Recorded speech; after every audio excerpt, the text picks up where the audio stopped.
Let me press the record button. Okay, great. Thank you. So please feel free to speak up when you have a question, but just let me know your name ahead of time so I can address you appropriately. Okay, so for introductions, we do have the SMEs or the subject matter experts from the clinic. I have the providers here, nurse and the clerk. Welcome for joining. Is there anyone that is from the clinic and their name is not on the list right now? I have Dr. Sampath. Is Dr. Ringbolt on? Yep, I'm here. Good morning. Okay. Good morning, thank you. See Baljeet. Sorry, I see Jonathan, Raj, and okay. Manpreet is not in today. Okay. Thank you. Oh, hi there. Hilda, I'm just going to tell you. Sorry, go ahead now. Oh, I say I don't see my name, so. Dr. Nian's on the call as well. I'm sorry, just very muffled. Can you repeat your name again, please? It's Nam Nguyen. I'm one of the bariatric surgeons. Okay, great. Thank you. We'll add that to our attendance. Thank you very much. Hilda, I'm just going to tell you that some of us are time constrained this morning with surgery starting in about half an hour. So if there's anything you need the surgeons for or the other physicians, if that could be front loaded, that would be great. Yeah, well, we have pull all the questions for the providers for the first half an hour to an hour. So we'll go through it really quickly and we'll ask the questions and do a very quick demo. Yeah, real quick. Okay, go. Okay, so I'll just jump right into it. So this is the overall patient journey that we have for this clinic. For now, for the sake of time, we'll go straight into the provider assessment and documentation. Then we'll go through the bariatric surgery, and then we'll leave step 1 to 8 and then 11 to 12 at a later period. So for what we know for the workflow for the provider assessments, after a patient has signed the contract for enrolling into the Richmond Metabolic and Bariatric Surgery program, and it's been referred to the surgeons to review the patient's chart, our knowledge is that the provider will be placing the order for the initial assessments, which includes baseline blood work and diagnostic tests. So moving forward, there will be a provider putting in the baseline blood work and diagnostic tests. Is that correct? Yes, one of the providers will do that. Okay, perfect. And aside from the baseline blood work and diagnostic tests, is there anything we have not captured in this before we prep the patient for the surgery?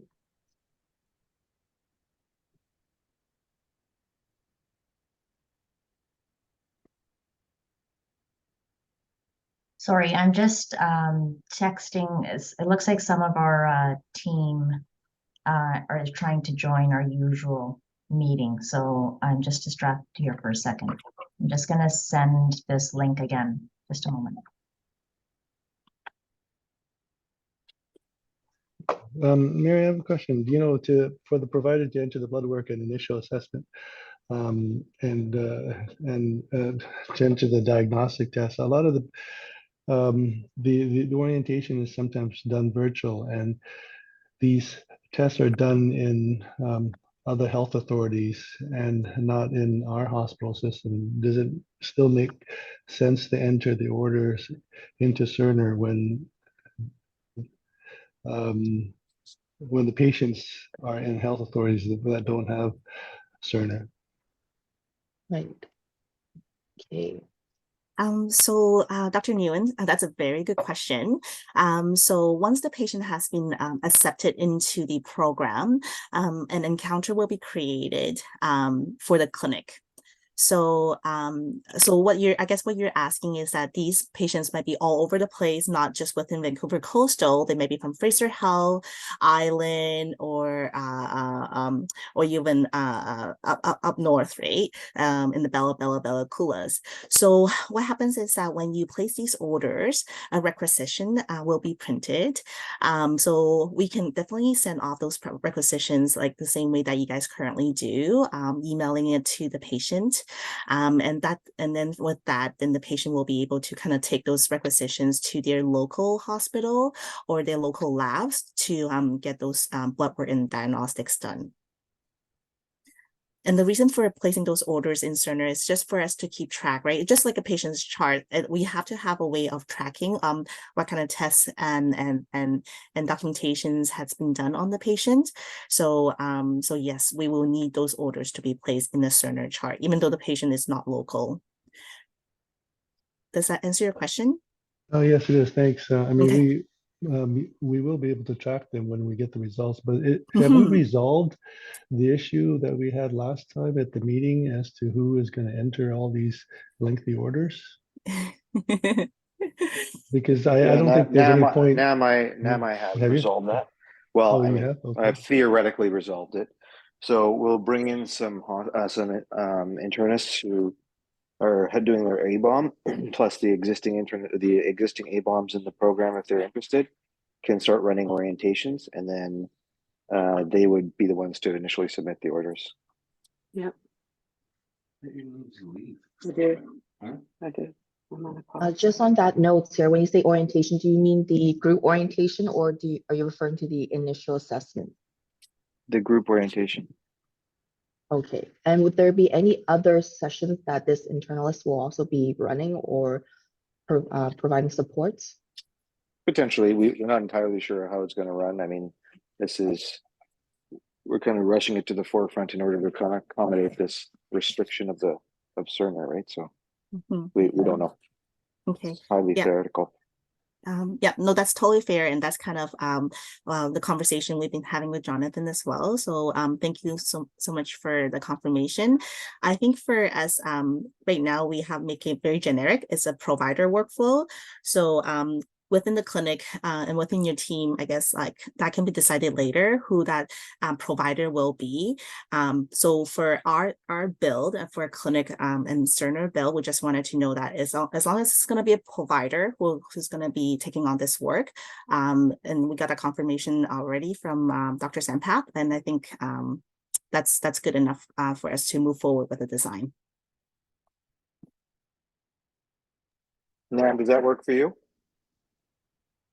Well, it sounds good, but I don't think any of the A-bomb physicians are going to enter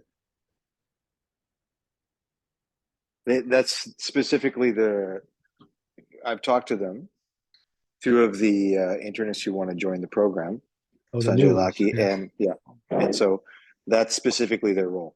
They would specifically do an orientation, specifically enter the orders, and maybe do the one-on-ones, and then an internal medicine consult as needed, specifically based on each patient. That's their entire role. Oh, okay, so there are new people. Yeah, I can see that, but I don't think Dr. Harris or Dr. Chang is going to do it. Oh no, definitely not. I think they've got their hands full. I overall think it's a brilliant idea. That's my comment. It's a great idea. Well, thanks, buddy. Great. And just very quickly, Dr. Lackey did come by and shadow our clinic last week, and we talked a little bit about that and CST. He's familiar with Cerner, and he said that won't be a problem at all. Great. Raj, thank you for that update, and then thank you for that conversation. Okay, are we okay to move on? Do you have any additional questions, providers?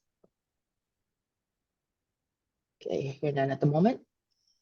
So we heard that their provider has an appetite to have a standard template to be used for documentation.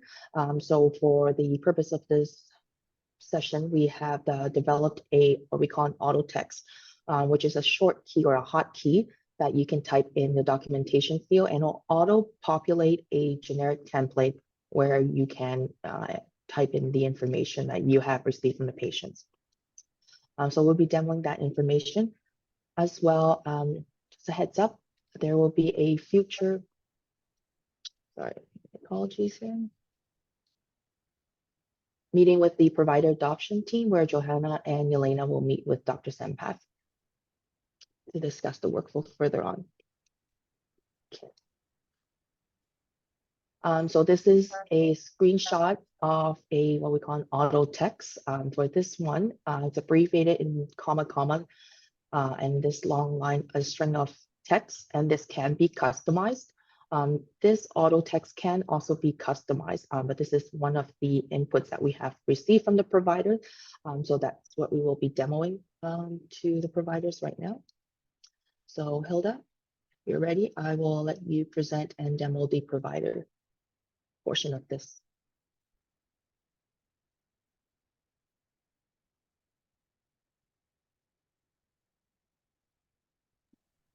Can everyone see my screen?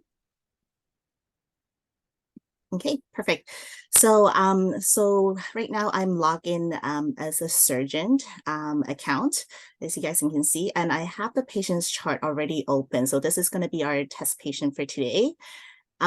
So I'm not going to go through the whole PAR chart. So I'm sure the providers later on will get like more in-depth orientation. So for today's purpose, I'm just going to be demoing like how to place orders and how to do documentations for a patient. So once the provider has logged into the patient's chart, they will be logging into what we call the provider view. In the provider view, there are different kind of like what we call M pages. And this is designed for providers to kind of follow the workflow for inpatient and outpatient. So each of the M pages kind of like, as you can see, have different fields based on what kind of workflow that they'll be doing at that time. So for our demo today, I'm going to go log into the outpatient chart because we are in the clinic. In outpatient chart, there are obviously all these different sections for the provider to kind of review, like, you know, their orders profile, any kind of like labs and vitals, any kind of team communications, home meds, and histories as well. So there's also a section here called what we call the new order entry. So provider can use this section to place orders for their patient. For instance, if there's any kind of like labs, so they can kind of type in the search box here, and then all the labs that are related to the letters that I have typed in, for instance, like CBC, anything that has CBC in the name will pop up. So if I wanted to order some individual labs, I can kind of type in the names of the labs here. I know Dr. Sampath, you have been in touch with the order set team, and they are in the process of creating order sets for this clinic. So one of the good things about order sets, for those that don't know or are not familiar with order sets, they will create, they are the team that is creating power plans for us. So power plans are essential, like the same equivalent of what we call PPOs in the paper world. So for creating those PPOs, I'm going to come in here in the personal session here, and then I'm going to show you what a PPO looks like. So for instance, a PPO for this one, for the pre-op gen surge power plan, when I click on that, as soon as I click once, a number one will be here on the what we call the kind of like our order box or the orders box. So when I click on my orders box, it shows you the power plan that I have just kind of quote unquote ordered for my patient. So in order for me to review the orders within my power plan, I select modify details, and this will show me every single order within the power plan. So once we have created like a power plan for your clinic, I'm envisioning that this is going to be a bunch of lab works and diagnostic tests. So it will be very easy for the provider just to select the power plan, select the orders that they wanted to place for the order, including labs and diagnostics. So I'm going to select a few here. And then they can sign for it by clicking the initiate now. Orders And are Hilda, are these typically in these power plans, sorry to interrupt, are they typically pre-clicked? Like, do I have to go through clicking everything on a power plan, or is it usually everything's clicked and it can be unclicked? Well, Those are very good questions. No, absolutely. So during the design for the order sets, what you can do if there are orders that you order like 80% of the time, right? I would recommend to have them pre-selected. So that would save you a few clicks. Yeah. So Okay, if I go back that's great. Mhm. And if you don't mind, I have one other question. With medical reconciliation, so how does that work? Do I have to type in like cyclophosphamide, find the dosing, find the like, you know, or can I just, will that be, you know how the medical reconciliation is done in the chart right now? I just check the box. Yeah. Is that the case? How does this work for the myriad of drugs that these patients are on? Absolutely. So those are also very good questions. So the medication reconciliation is also a box that we can collect. I'm gonna come here and show you how that will work. Sorry, Hilda, while you're still finding your way, I think Elena Yeah. also has some really good comments about the MedRec. So I just want to bring it up. So I think Elena said you can Perfect. have a mix of both order sets of pre-selection and not selected. I'm sure, Hilda, you're getting there. And then just a quick comment as well. For MedRec, you can import PharmaNet. Absolutely. So yeah, so we do have the function of importing PharmaNet. So once it's imported, so that's where I was going to show you what that would look like. Give me 1 second. Sorry. Home meds. There you go. That's the one I was looking for.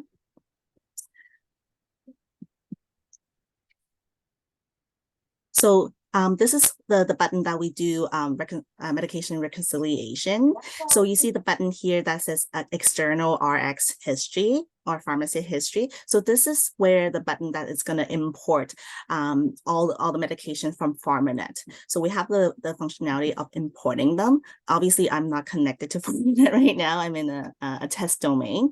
So, but in the real domain, like in the real prod live domain, you'll be able to kind of import all the drugs from PharmaNet. And from there, you can kind of say like, you know, this is appropriate. You wanted to kind of like, you know, continue, discontinue, and so on and so forth. The same way on paper, current state, you guys do your medication reconciliation as well. So this is very similar, kind of mimicking the paper version. But the good thing is that we do have digital import from PharmaNet. Thanks, that's perfect. Okay. All right. So yeah, so that is how we're going to be placing orders on the patient. So so going forward, the clinic will be creating power plans.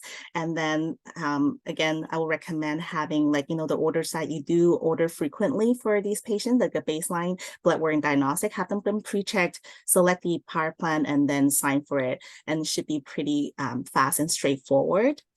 The next thing I do wanted to also demonstrate is documentation. So now I'm actually going to go log into as a psychiatrist. As you can see, my login is a little bit different now.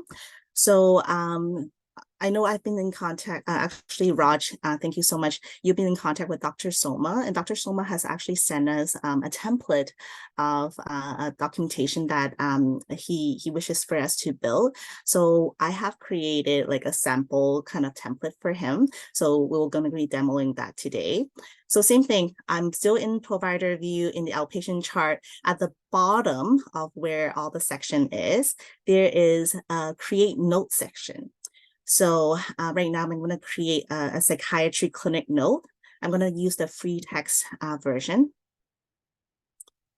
So it's a free text, it's completely blank. However, we have already created what we call the auto text template.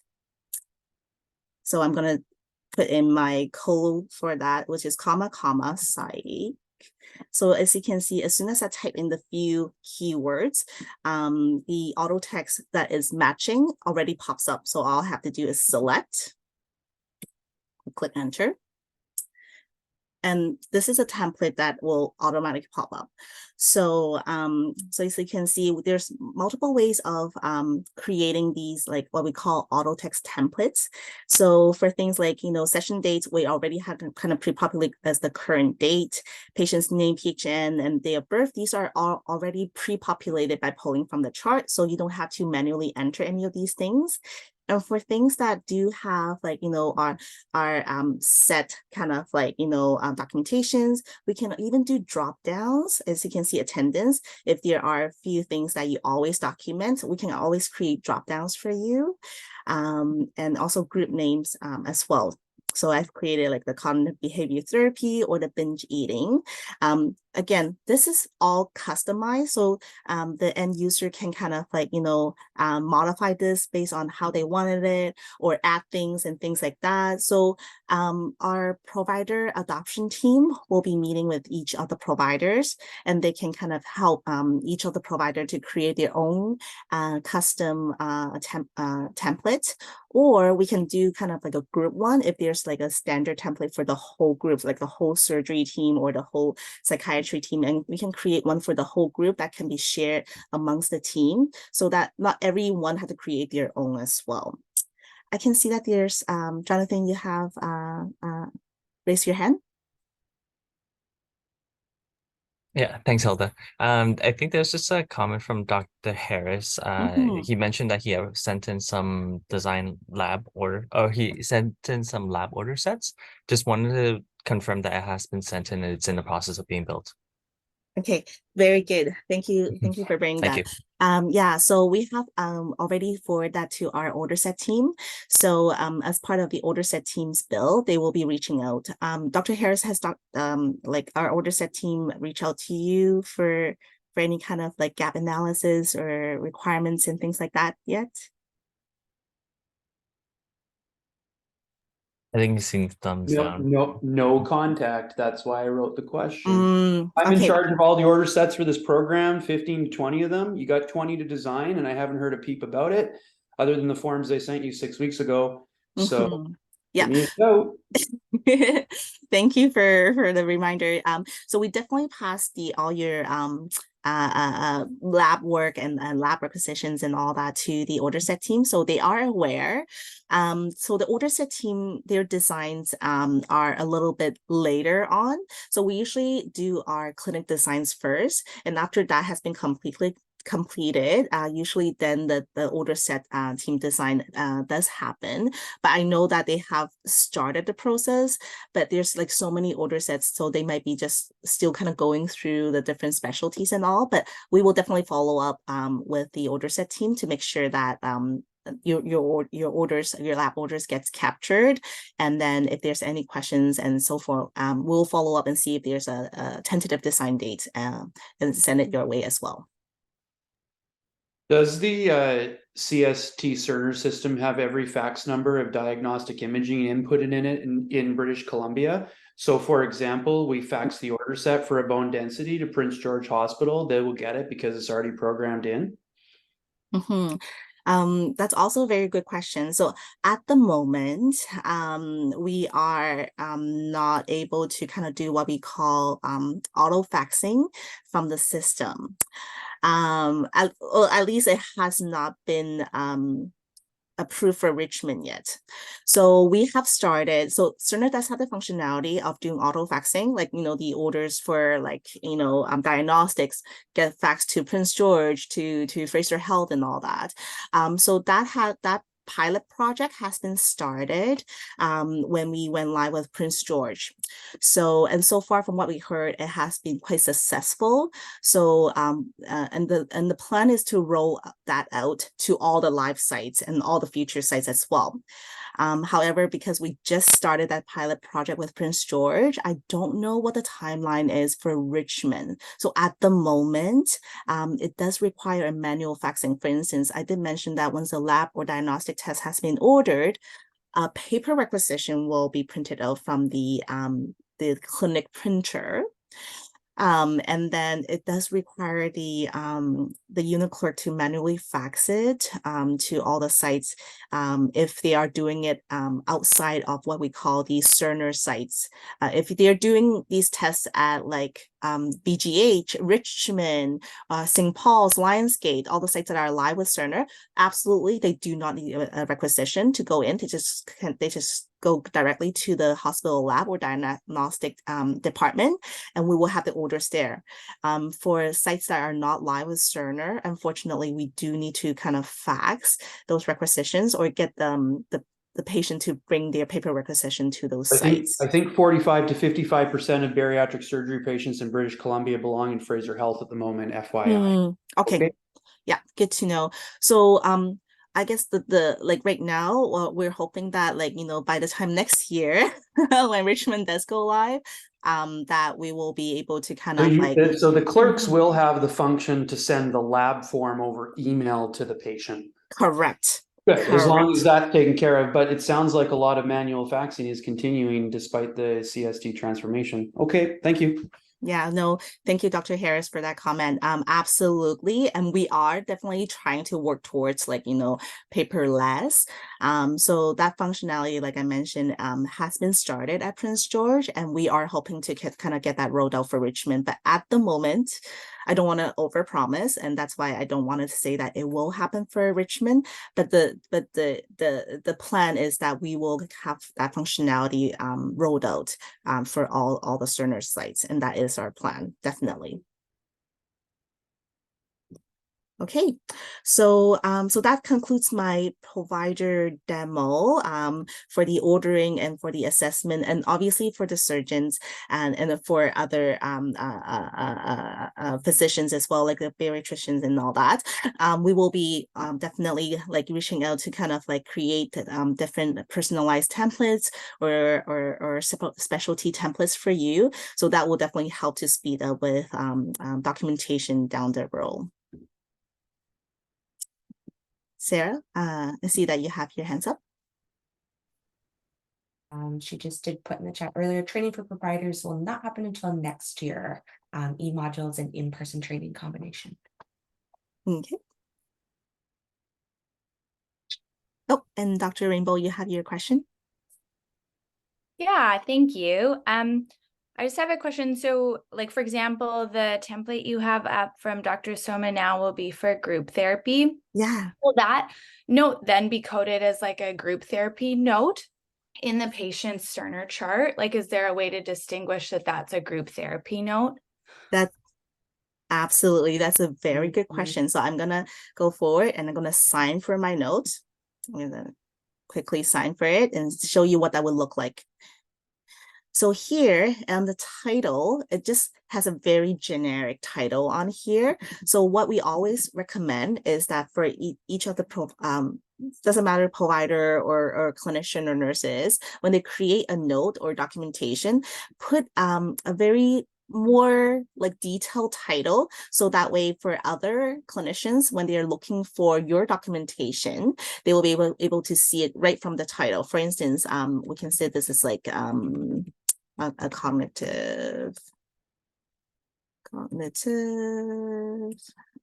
behavioral therapy note. And when I sign and submit,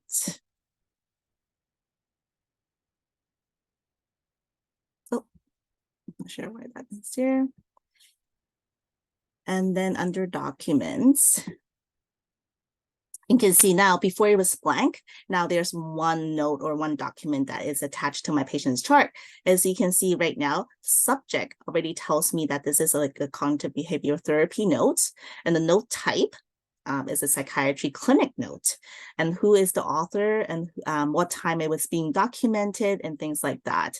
So this is a way for any kind of clinician to say oh, I wanted to see if there's anything specific to this patient regarding their cognitive behavioral therapy last week or 2 months ago and things like that. So it's a lot easier for the clinician to search as soon as they look at the subject, they know what this note is, then they click in, and they will be able to view all the information within the note. Gotcha. And all of these documents will just be under the documents section. Exactly. Okay, perfect. Thank you. No problem. All right.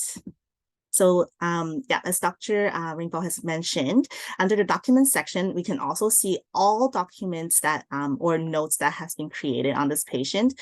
As you can see, this one only has one earlier when I was in the provider view versus there's multiple on here. So documentation function here, we capture a cross encounter. So for those of you who are not familiar with encounter, so each encounter pretty much is equivalent to like one patient visit. So anytime when they go visit a clinic or go visit or get enrolled, not enrolled, admitted into a hospital, they'll have one encounter created. So so depending on where this documentation took place, if I'm in the specific encounter, then in the provider view, they will only pull that encounter's documentation. However, when I'm in the documentation view, this will pull all of the documentations across encounters. Sarah, I see your hands up. Yeah, Elena just had another comment about a specific note type called therapeutic group note, and wants to know if that's something the provider group, psychiatry group would want. Sorry, Elena, how is that different from how we're coding the note? So we're coding the note as a psychiatry clinically note currently, and you're saying we could code it differently as a therapeutic group note? Elena can't use her mic, but she said a few groups use a therapeutic note. There's a place for a group note as well as a patient note. I'll see if she puts any more comments in.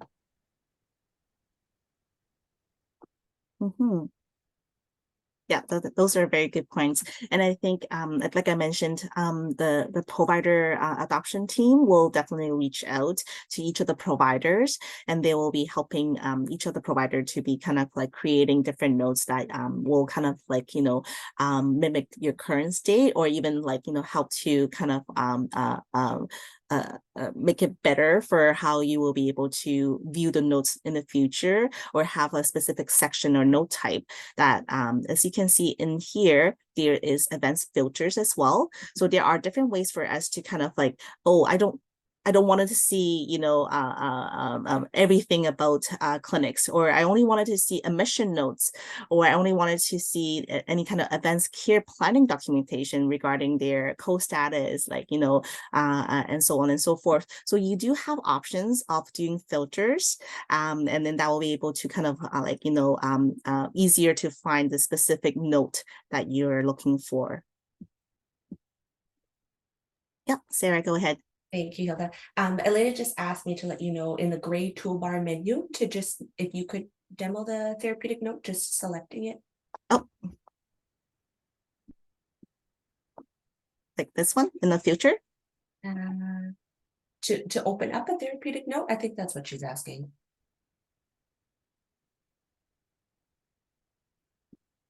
Okay. Yeah, perfect.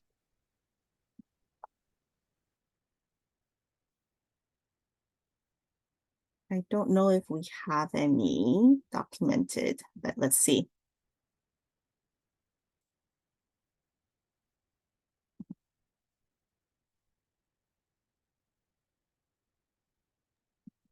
She said go back to provider view. Oh, provider view, sorry.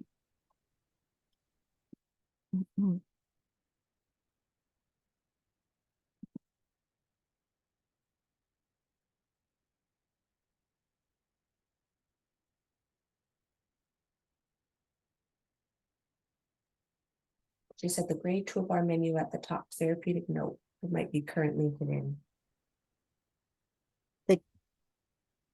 Oh, like up here?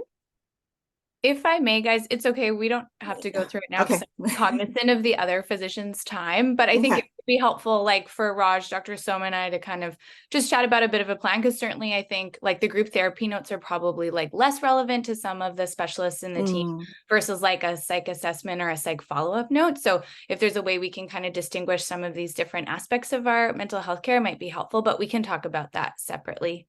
another time. Absolutely. Yeah, no, thank you. Thank you so much, Dr. Rainbow. Yeah, so the provider adoption team will definitely reach out. And there's, like I mentioned, there's different note type, different kind of like ways for us to filter, and it will be a lot easier in the future for you guys to kind of look for specific documentation by specific providers or specific clinicians as well too. Okay, is there any other questions about ordering or documentations that anyone wanted me to demo right now?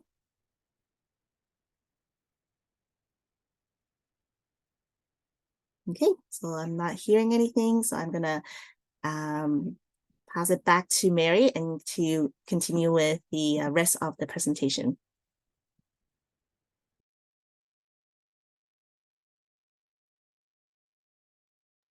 Great, thank you.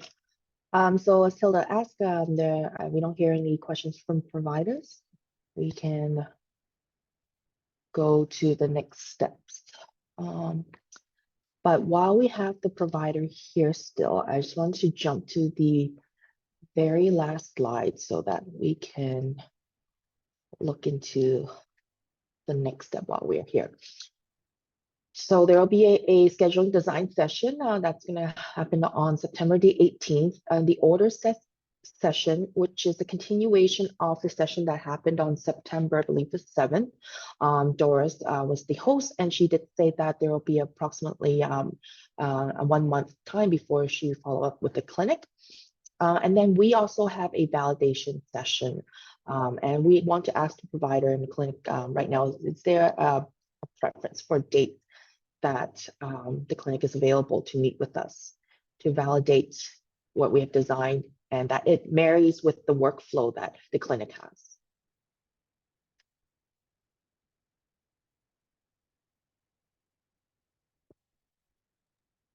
I just ask very quickly, whose attendance is required on the 18th, please? Who needs to be at that meeting? So that's the scheduling point. I'll let Heather speak to that. Yeah, typically we have the clinic manager and clerical staff, sometimes nurse involvement as well. Providers don't need to be there.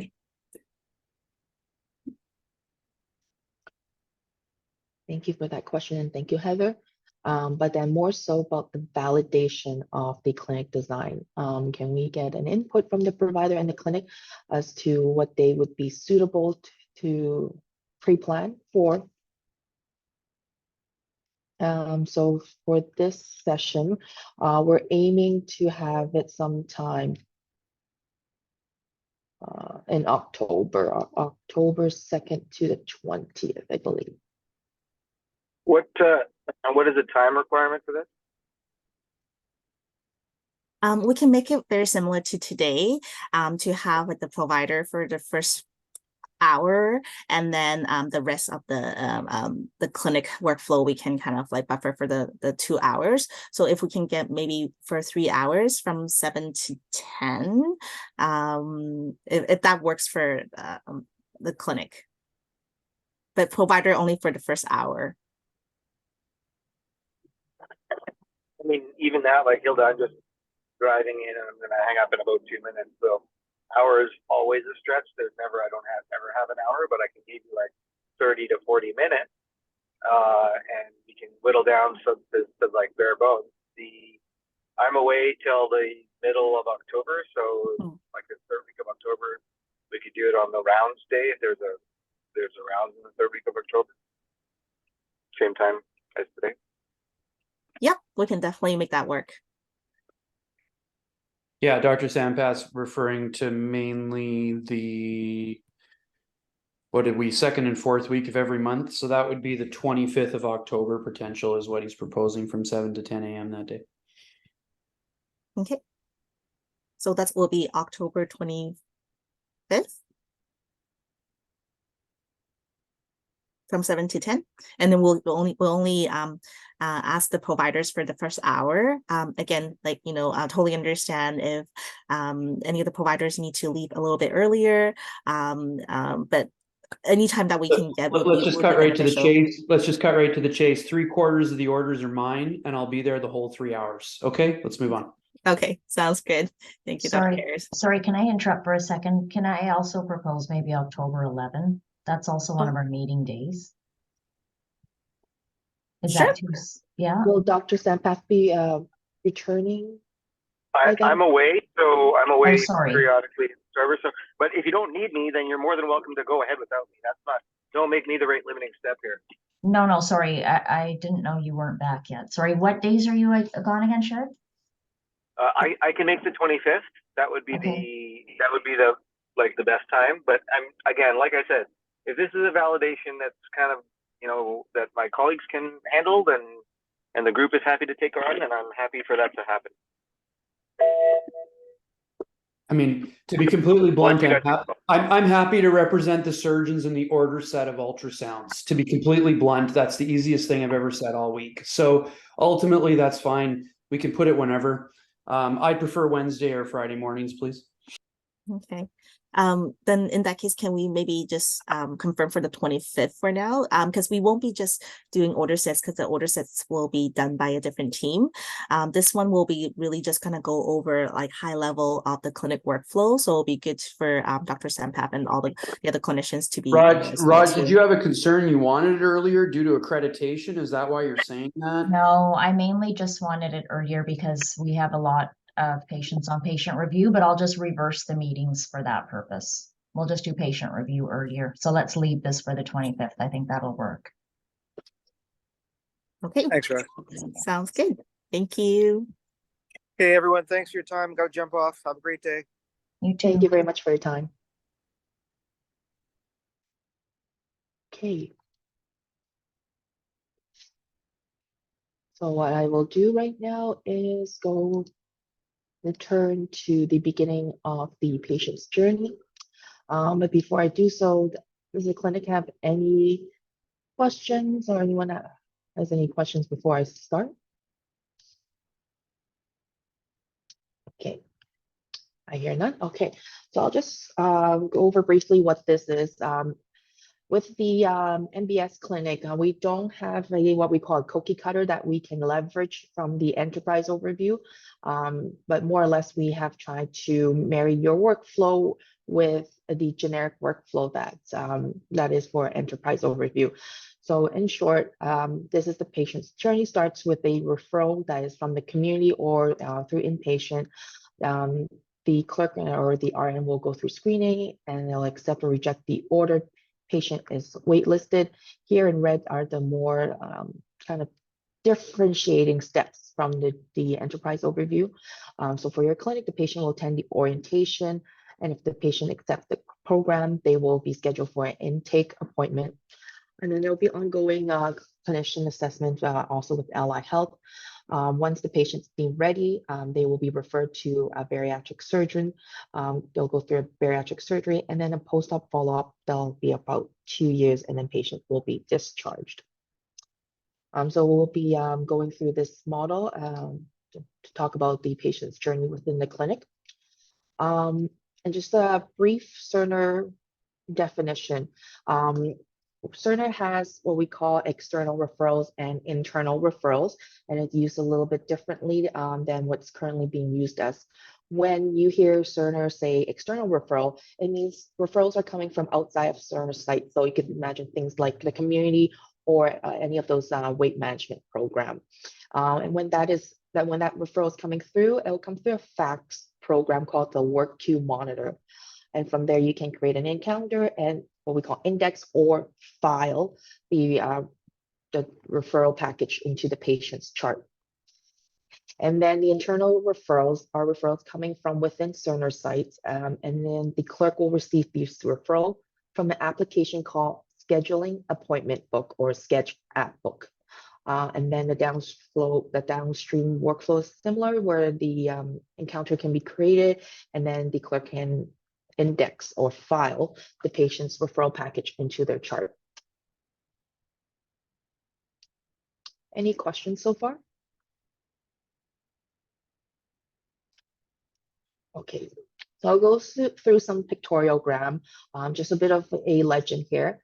This depicts the power chart, which is where most of the documentation, a patient's information can be found. We have something called the work queue monitor, as I've alluded earlier, which is the virtual fax machine for the clinic. And then we have the scheduling appointment book, short for Sketch App Book. And that's a application that is used to schedule clinic appointments with clinicians or providers, and also with group therapy. So moving forward, the clerk will receive the referral from Work Queue Monitor.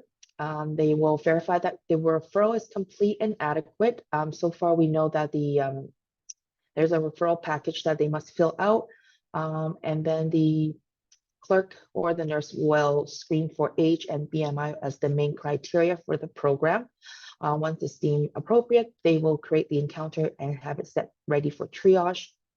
Then once the patient is ready for triage and they're accepted into the program, the nurse can go into the referral management, where they'll see a list of patients that is ready to be triaged and accepted into the program. And then the nurse can place an accept order for the clerk to book the appointment, for the clerk to put the patient in the wait list, where currently we were informed that the patient will live in the wait list for about 2.5 years. Okay, sorry, just looking at the comments from Dr. Harris. Okay, thank you. So some questions for the clinic here. We heard that there are urgent referrals for things like from the weight management program, or when a patient needs to do a primary surgery that requires a weight loss reduction. So for these patients that come in, do they bypass the entire wait list, but are there any downstream workflow that these patients will go through, like orientation or psychiatric assessment or anything like that? Or can you tell us more about that workflow?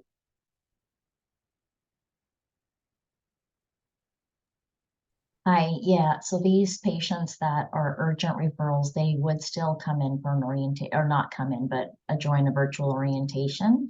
And they would still have appointments with the allied health as well. So I think the only real difference is that they're not sitting on a 2.5-year wait list. Okay. Yeah, and if it's depending on the urgency of the bariatric surgery, we might do just a more of an abbreviated preparation, but for the most part, they still go through the program, just not the wait list. Okay, and who determines the urgency of these patients, and how is that communicated? Yeah, so historically, these are physicians that have reached out to one of our bariatric surgeons, and for example, if it's a patient that's needing a kidney transplant, they will talk to the surgeon. We'll get a note from the surgeon saying, please expedite their entry into the program, and then we start working with them. Great, thank you. And Hilda, I see you have a question. Yeah.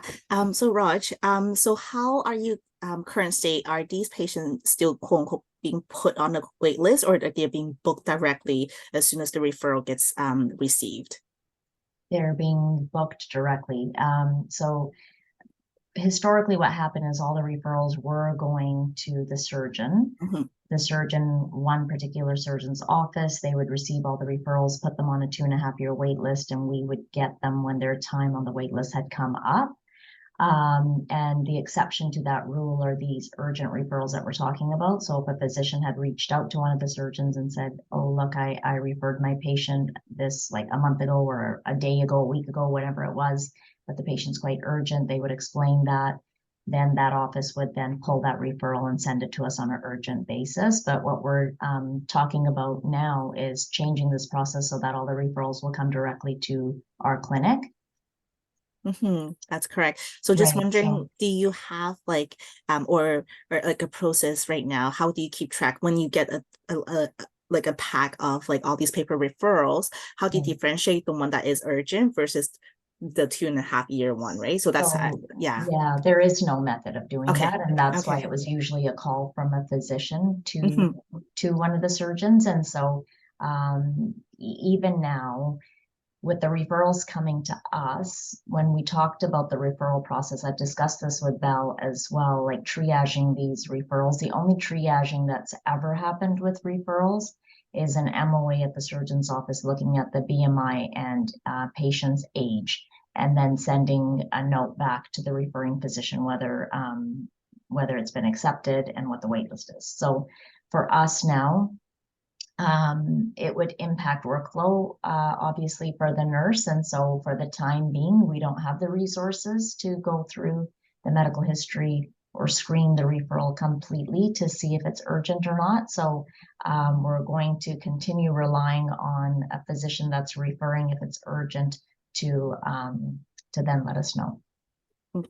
Okay, sounds good. Thank you so much. And then later on, we'll also demo in Cerner how you can prioritize these wait lists or these referrals when they come in as well too. So maybe it will be something that you guys can think about. Prioritize it based on like triaging it, reading through the referral. Yeah. So, Roger, I wonder if we should do like an urgency piece on the actual referrals when they come in to say if it's urgent, contingent to another surgery, or if there's something else. Because realistically, Hilda, we're not gonna read through every single referral and all the components of it. There's just no time to do it. Yeah, I agree. Yeah, that's a good plan. Maybe we can, because our referrals live on pathways, we can just change our referral document, update pathways, and maybe have you're right, maybe have a box at the top, whether it's a standard referral or urgent, and with a little note about what urgent would mean. Yeah, exactly. Okay. Yeah, okay, good idea. We'll take that offline. Great, thank you. And a follow-up question, Raj, you mentioned the new workflow where the clinic will be housing this or be the source of truth of this referral. Do you know approximately when that will be implemented? I'll let Val answer that one. Sorry, ask it again. For the clinic to host these referral, be the source of truth for these referral coming in directly to the clinic. Do you know when that workflow will be implemented?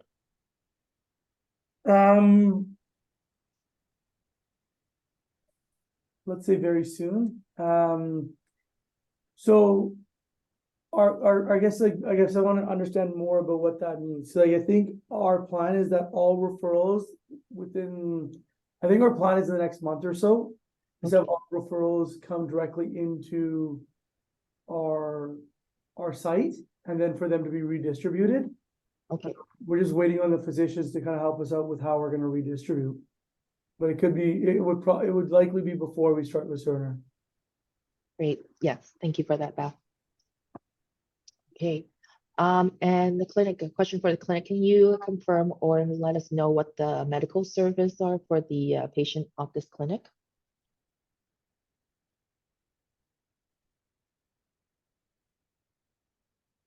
Oh, the wait list is 2.5 years. Oh, sorry, the medical service that's used. So, for example, if it's a gastric clinic, then it'll be the medical service for gastric or gastrology. But for this clinic, because it's a combination of surgery and a little bit of psychiatric medical service, currently, what are the medical service that the patients are under for this clinic right now? I guess this might be a question for Nav.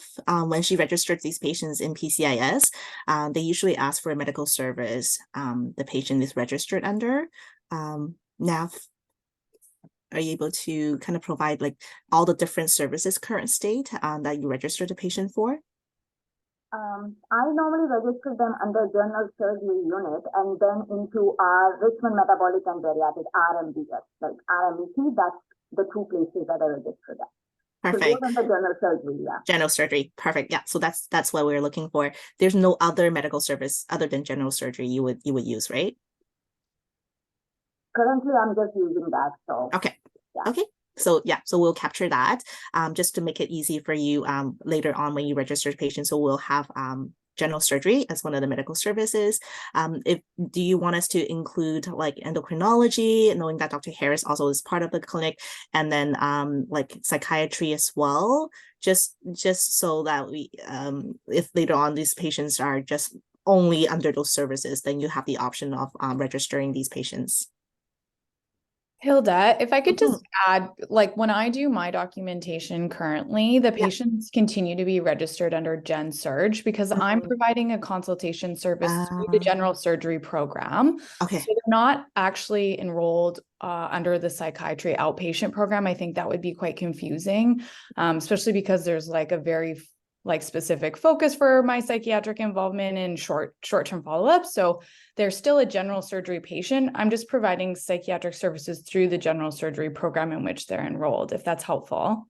Yes, that's very helpful. Okay, sounds good. Thank you for the confirmation. In that case, then we'll just endocrinologists are the identical answer. Thank you for being so succinct. Thank you, Dr. Harris.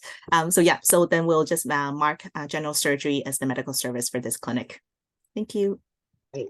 Thank you very much. Jocelyn, do you have any follow-up questions with that? No, that's good. I do just want to point out that the medical service that we use for Cerner, we can pull stats and reports with using the medical service. So it is to specifically define the patient's encounter for the service that's being rendered at that time. So if you do feel, Dr. Rainbold, that the therapies are under psychiatry, then we could add that medical service to the clinic. So then you could pull stats on, oh, how many patients did we see under this medical service? So just something that you guys could have in the future. That's helpful actually to know, because I think it would be important, and I think Dave would probably echo this, to like at least have some stats and data on who we're involved with in the clinic. I guess it would just depend on like how we can, if they can be coded under both, or if there's another way to gather stats, like just based on patients who have like been involved in our groups or have had a psych consult completed. There's definitely lots of reports and ways to pull different stats. So the more fields that we have that we can kind of narrow it down. So I definitely think psychiatry sounds like it should be under your clinic. So general surgery, psychiatry. Now I heard endocrinology. Are some patient visits? Can I say a couple points? Sorry, really quickly. Just I'm sorry to sort of play devil's advocate with you here about a couple points here. I generally agree with Dr. Reinbeld's first comment that it may be confusing to the system to co-register under two things. I completely agree with what you're saying from a Cerner systems perspective to tracking the data. However, Dr. Reinbold, myself, Dr. Sampath are given the provincial data codes for all diagnostic visits, for medical visits, for psych visits, for surgery clinics, for obesity billing codes. To be completely honest, we already have the higher level access to all those codes in the province. So it's not as much of a concern in my world because I'm just seeing all codes for the whole province anyways.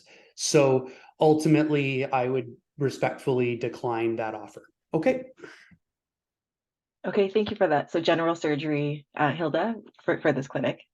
Thank you. Because Siri, I can get you all. We have Dr. Sutherland has access to all the codes that cross mood disorders with and surgery. So let's move on from this point. We're getting offered an opportunity to farm the CST system, and it doesn't have any of the data from Northern Health on it. So let's just move on because we have all the health authority codes already. Okay. Great. Thank you for that conversation. One more question here. Moving forward, I just want to confirm with the wait list that the clinic will host or be the source of truth for. Are we basing the wait list on the date of referral received, or how does the clinic want to organize this wait list?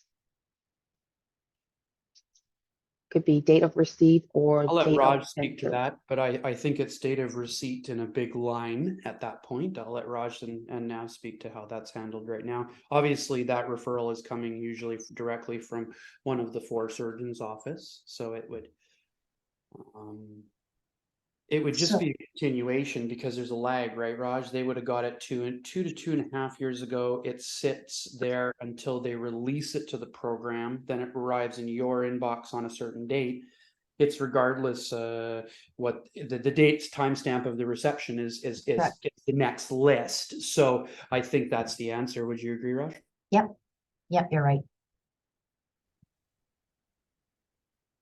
So they used to be in paper format and they would just sit at the surgeon's office. And when that time or their time would come up on the wait list. So for example, if we're calling patients from say September of 2021, now we go over to the surgeon's office and collect all those. And then what happened in the last year is they started putting them on their own EMR system. And again, when we come to those referrals, we just Nav or Tasha would go online and retrieve those. And what sort of dictates whether or not they push a bulk of 40 to you guys or not? You guys call up Kathleen or the other assistants and say, okay, we're ready for a bolus. Is that sort of what dictates that right now?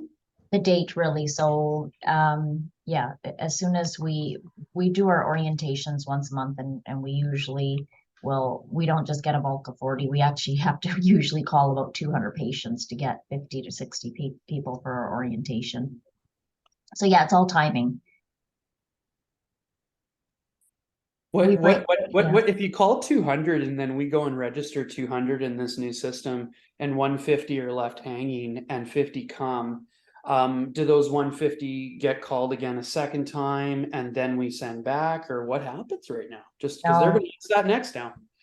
So say we have this group of, so we usually go month by month. And so if we're calling, for example, a September month and there were 60 referrals in that month and we only 30 of those patients we get through to, or they're not returning our calls, or some of them have had surgery elsewhere or have decided against surgery. So now we have 30 out of the 60 patients and we need to get another 30 for orientation. We'll go to the following month and we'll start calling all of those patients.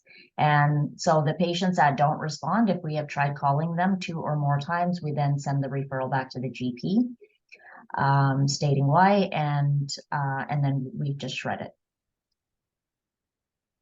Or same goes for patients that have changed their mind about surgery or what have you.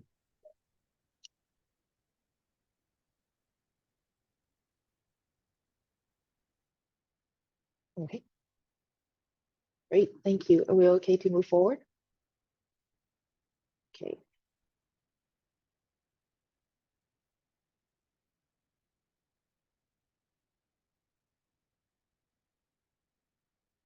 So next on the patient journey, we're gonna group these 4 together.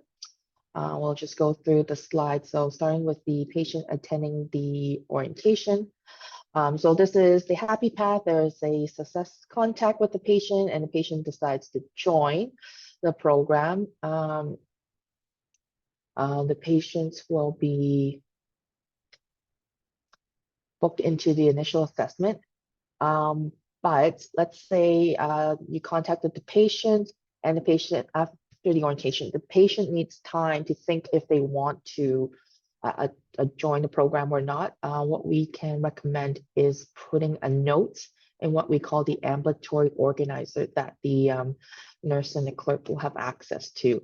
And this note can type patients attended orientation on a specific date, and depending on decision, you can also put down the contact attempts, and that will be noted in the patient's note information right there.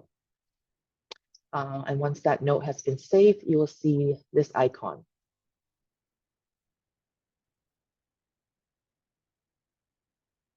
Any questions? I'm just wondering if will there be sort of maybe a separate box or area for all these patients that are still pending or waiting?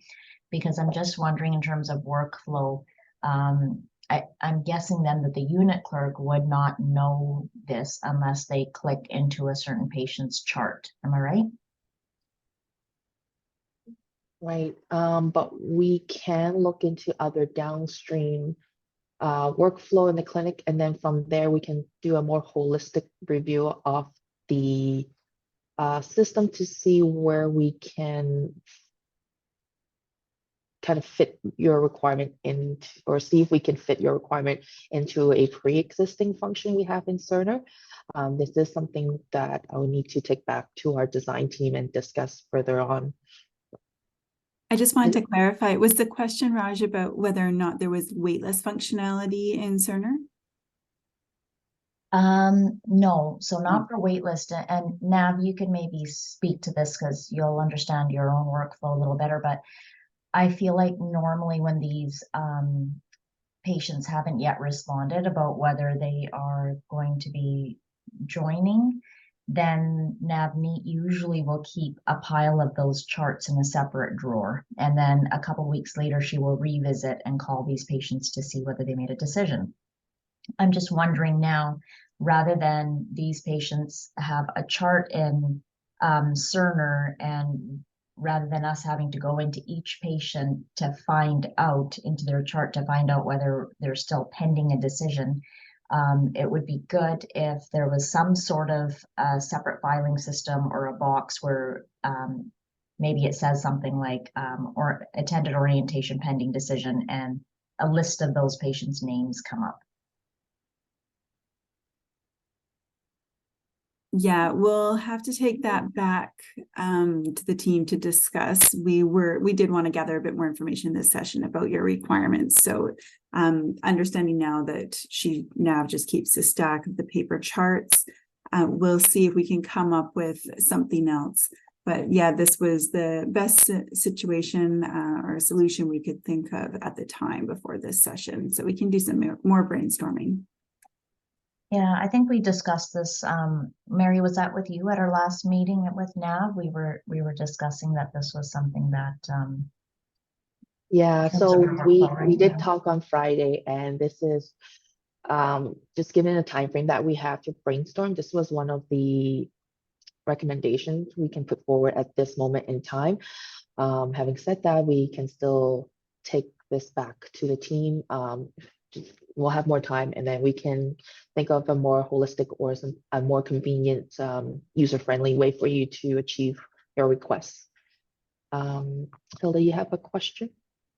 Yeah, Heather, just to confirm, isn't there like a functionality within Chatbook that the clerk can also kind of mark to see how many call attempts that they did with the patient, so that it's very visible for the clerk to see? Yeah, but unfortunately that functionality is on the wait list or the request list. So the patient would have to have a future request in order to use that. But we could look at whether or not we want to generate those requests for all of the patients who have had the orientation in order to track that information on there. So we can consider that as an option. Okay, thank you so much for that.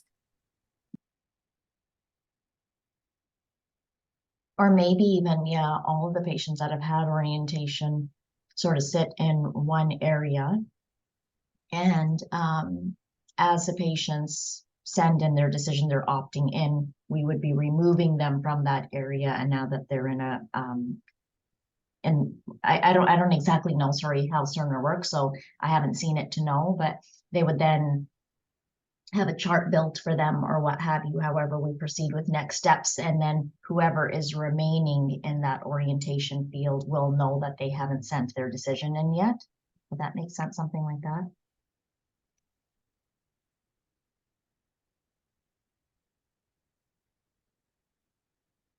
Okay. Raj, what we can do is we just check with our team. Was there any additional questions we need specifically for Raj request? So if I'm getting this correct, we want to develop a method or a report or a way to capture the patient that has attended the orientation, but yet still need more time to think about if they want to join or not. So we want a quick way to filter these candidates and be able to allow Raj to contact them. Is that the ask, Raj? Allow the unit clerks to contact them. And yeah, and I think maybe it's not just, it sounds like it'll be for all the orientation patients. I think for them, a system where they could all be entered that they have attended orientation with a list of them.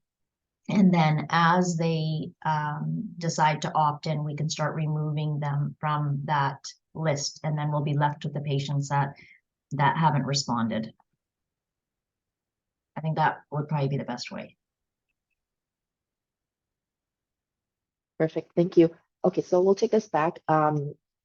as we try to work through this workflow with Cerner, we might have some questions that we just need to reach out to you directly through email, just to see if it can fit in other pieces of the puzzle of your clinic's workflow. Will that be okay if we correspond? Yeah, okay, thumbs up through email. Great. Thank you very much for your time and your participation in this. Okay, I will move over to so next step here, patient accepts to join program. And earlier I heard Raj said that so far right now there's just a stack of paper that holds the patient who are still pending on their decision. So that answers that question. Okay. Moving forward, once the patient has accepted, they've gone through the orientation, accepted to be in the program, they've seen the nurse for their initial assessment. Now it's time for the nurse to put in a follow-up order or to let the clerk know to schedule the next appointment. Nurse can put what we call a follow-up order. Now the name of this clinic, I just borrowed from a VGH clinic, but this could be something that we can work with the clinic to come up with the name that is more friendly. But in essence, the order will ask for the scheduling priority. So it does have a range, and I just want to show the last part is as per special instructions. So you can also customize it through this box.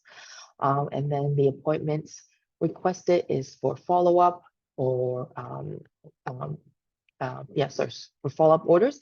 And then the visit modality would be, is this a virtual visit, phone call, or in person? Now I see you have your hands up. Yeah, sorry, actually, I had something else that the patient came up, so I just was out of this conversation for last 5-10 minutes. My just one question is that when we are calling the patient for orientation, we have to call at least like 100 to 150 patients in order to book them for the orientation, for one orientation. That work is never captured anywhere. In any data collection, it never comes out as how much work that is for a unit clerk to book 50 patients. Moving forward, I just wonder if there's a way we can capture that, like how many referrals we are calling in order to book 50 patients for one orientation. Is there some way we can do that? Because it never shows the work behind it. So if I'm understanding you correctly, Raj, you're looking for a way to demonstrate that you've contacted, for example, 200 patients in order to amalgamate 50 patients who is agreeing to join, like that work effort. Is that correct? And then those patients, then the 50 patients are attending the orientation. We are putting them in that slot now, which is good. And then out of that, whoever is opting in, as Raj said, they get moved to a different slot where they are opting in. So it shows out of 50, 35 has come into the program. So we just want to capture the whole journey since we started calling them, so that it shows how many calls are made, how many people are coming actually and for the data collection and for the work capturing also. If there's any way we can do that, like if we have to put the patients in when we are calling them somewhere to capture that, we can do that, but we want that to be shown in our work.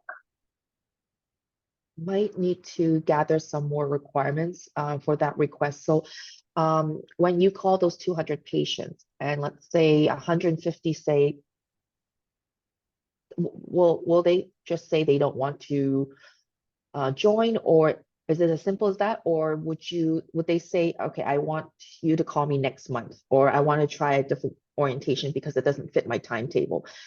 Because that could muddle up, or that can determine if this report or is possible or. When we call the patients, most of like it's not just the patients that we get in contact, those ones are for sure, maybe like 80% of them, they say yes, they want to join the program. Only 5% will be like, oh, I won't be able to make this appointment or this month orientation. Can you move me to the next one? So that is fine, but there are many patients when we call them, some of them, because they waited for 2.5 years, they don't want to even, they got the surgery somewhere else done, or they have changed their minds. They don't want to even come into the program. Or we leave them the message also saying that to call us back for the orientation. That takes time. And then we have to call like so many so that we can get that many. But then I don't know how to show that work, where to put that work. Yes, we can count the referrals, how many, or there is another way I was thinking is that if we have touched 20 or 30 or 200 referrals in order to book the 50 patients, if we can input that, just that these many referrals we did it, number of referrals we put in there, and these many patients we got out of it. If we can just put that data in there somewhere. Okay, thank you very much for that, Raj. What I'll do is I'll take this back to the team. Just on top of my head, I will reach out to the reporting team first, and also I'll explore if there's any other method to track that metric for the clinic. Yeah, and I can talk to Raj also about it. We can see about it like more and see how it is. But it was just my thought. Great, thank you very much. And Mary, can I just, I'll just put in my 2 bits real quick. I think that, so that was Nav that was talking to you. This is Raj. I think what Nav might be alluding to is we need some sort of a system to track our numbers. And so when patients are referred to us, I'm assuming that Cerner will automatically populate how many referrals we have now, how many patients are being prepared for surgery, how many patients have had surgery, so we can collect this information because it's data that we collect for the Ministry of Health. These are numbers that Val always needs. So that's one thing. And Nav, to answer your question, I think you're thinking, what you're referring to is the fact that of all the patients that are referred to us, maybe 40% of them are going for surgery or what have you. Those numbers, I think, would sort of reflect our work anyways, because if we have 60 referrals that month and we have called all 60 but only 20 of them are joining, then those numbers will reflect that.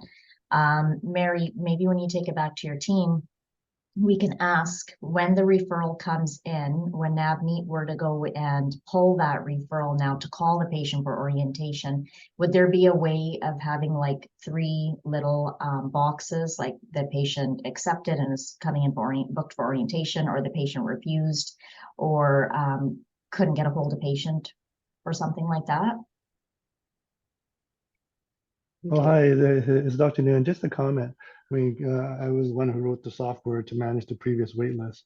So it's very good, Nav, that point out we need to know our wait times and how many people from the wait list that are going into the program. But in order to achieve that, the patients going on to the wait list have to be entered in the system. So if you're only getting 1/3 of the patients that you phone to go into the program, then you would have to enter 3 times as many patients as you normally had to enter into the program in order to generate the data as to how many people are accepting and so forth. So for Mary, going back, taking it back to the team, is there a way to enter the the people on the wait list and their information without a full data entry into Cerner? So because we have to enter everybody into Cerner before they even answer the phone call,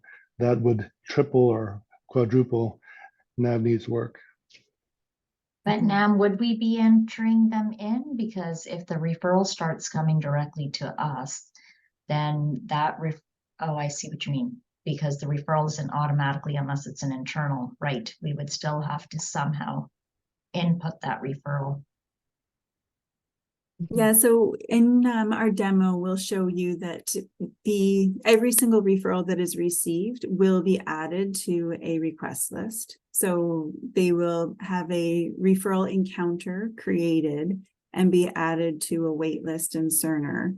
And then as They reach the top of that wait list, and Navneet starts to contact them and find out who wants to attend the orientation session and who doesn't.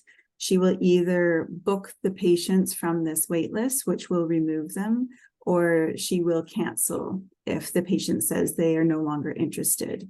And I can show you in the demo where it's possible to keep track of some notes as well about contact attempts that she makes to the patients. So Navneet will have to enter the patient into the system as the referrals come in anyways. That's what it sounds like to me. Yeah, any clinic that is doing referral triage, in order to save that referral document in the patient's chart, an encounter will have to be created. So it comes in through an electronic fax, which is essentially a scanned document in Cerner. And so an encounter has to be created, and it's quite quick. You'll see it's very few fields to create an encounter. And then that referral document will be saved in the patient's chart. And just having the discussion with the team where we're cognizant of the amount of patients that are in the wait list, and that list will continue to grow. We have kind of laid out the pros and cons of should we enter these patients into Cerner, even though they're referral, or should not. But I think overall downstream benefit you will get when you do have the patient in Cerner. And also with what Heather said, the ease of creating that triage encounter, with the clinic will benefit to having the encounter made. And then that way you can capture metrics, and you can have your notes in the system. You could store your referral package in the patient's encounter. And so there is a paper trail there. You can follow up why the patient was rejected or accepted, and all that will be documented. I think that's great. It's a system that we haven't had in the past in terms of tracking that. So I think that's great. My only other question regarding that,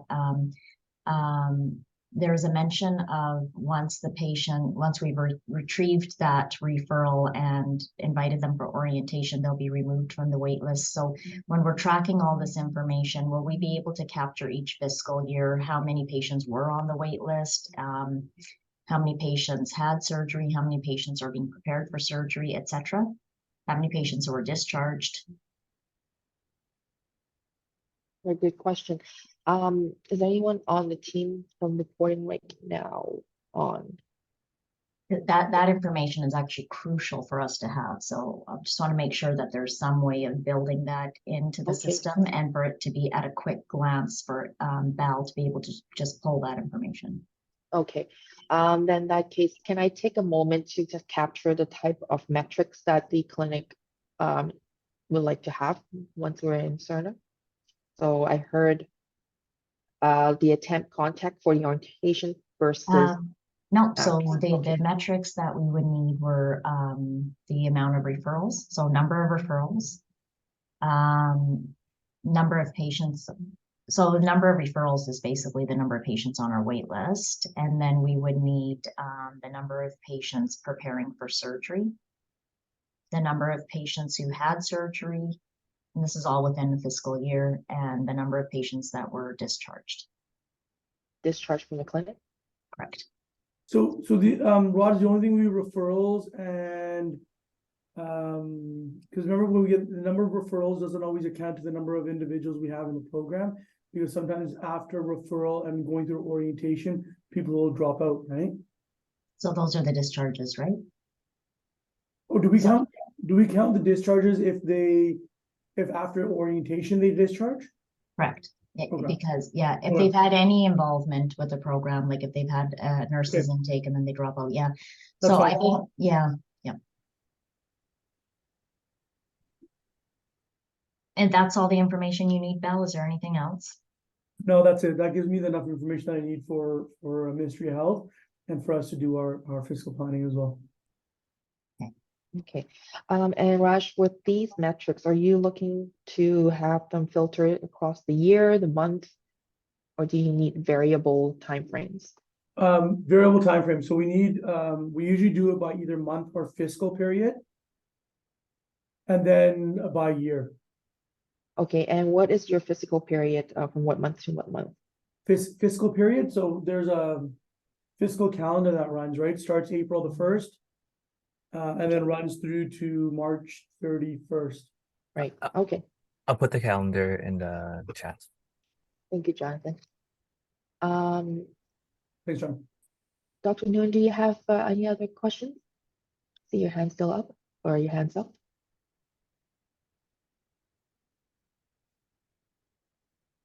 If you're speaking, I think you're still on mute, Dr. Nguyen. Maybe we'll come back to you. Now, do you have a question? Yeah, I just had a question, Val. Do we need the health authority also for that? Because I remember it last time we needed for each health authority how many patients are in our program. Do we need that for our fiscal year? Sorry, my audio is not coming through clear. Can you repeat that, or can someone from the team answer that question? Yeah, I was just asking Val or Raj, like, for the health authority, because that was one thing they needed it every time for the fiscal year to know how many patients from different health authorities are in our program. Yeah, good point. Good point. Yeah. Good point. So, what Raj is speaking of is that we also need to know which health authority these individuals are coming from. So, as Dr. Harris had mentioned earlier, 40 to 60% of our patients are actually from the Frasers, and some of them are from up north, and some of them are from the island, and some of them are from Interior Health. We need to know which health authority they're coming from, because there's a fiscal and billing process that goes on with those patients. So we need to be able to pull that data as well.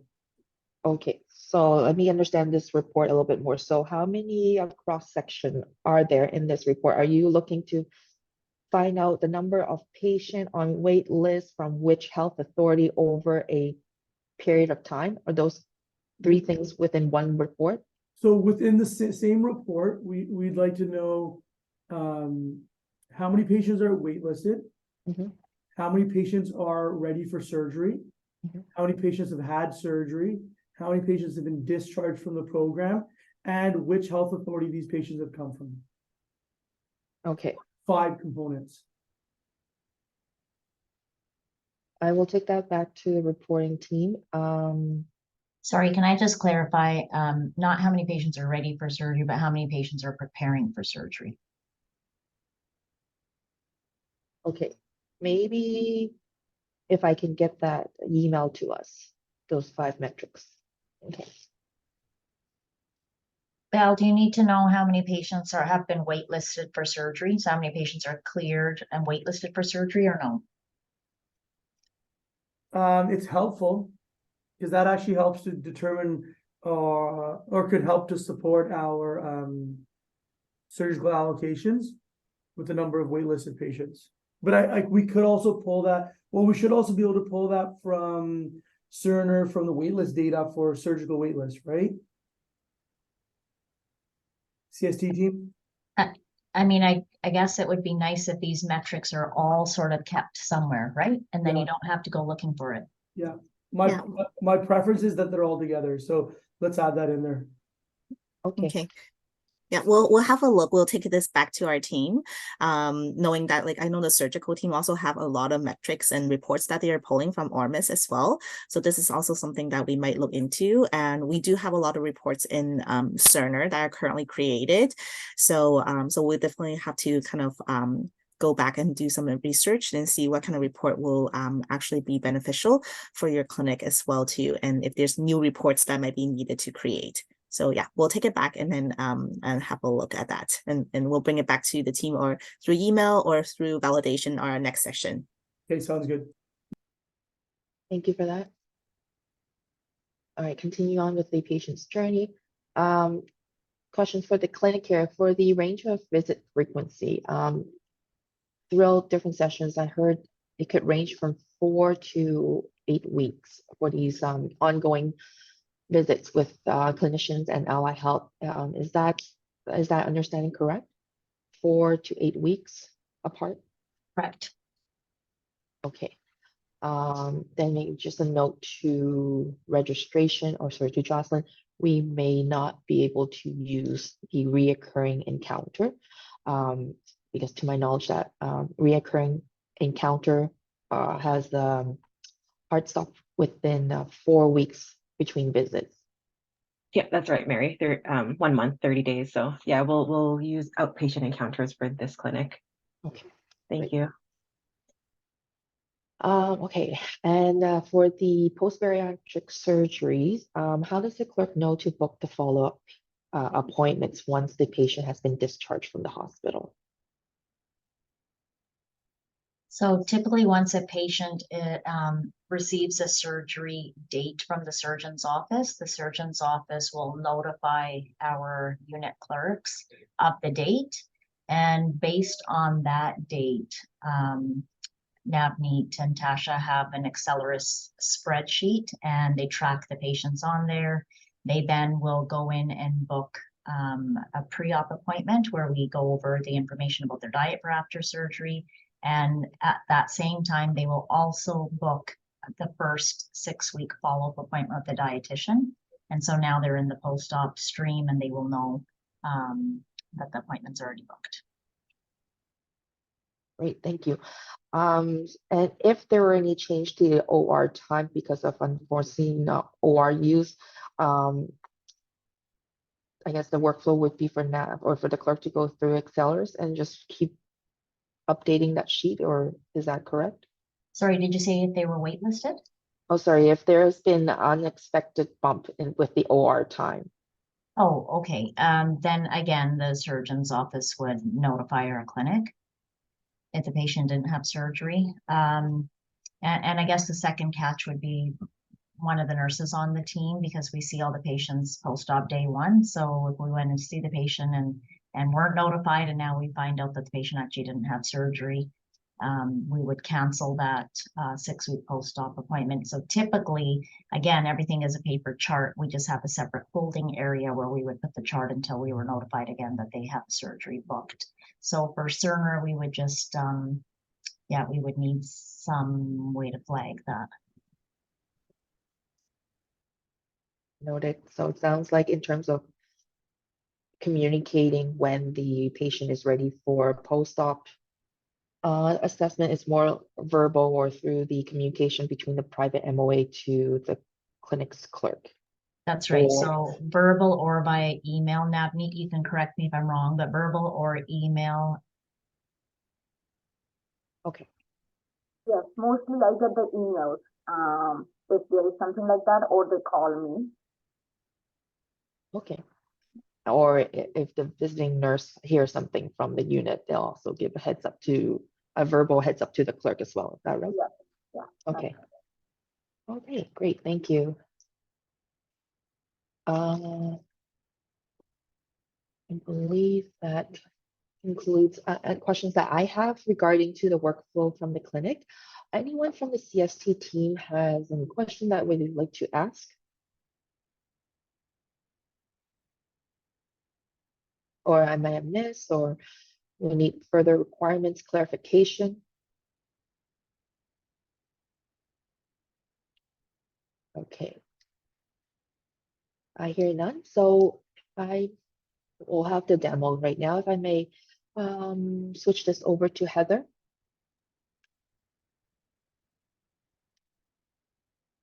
Yes, hi. I'll just share my screen. I think someone needs to enable me to share my screen.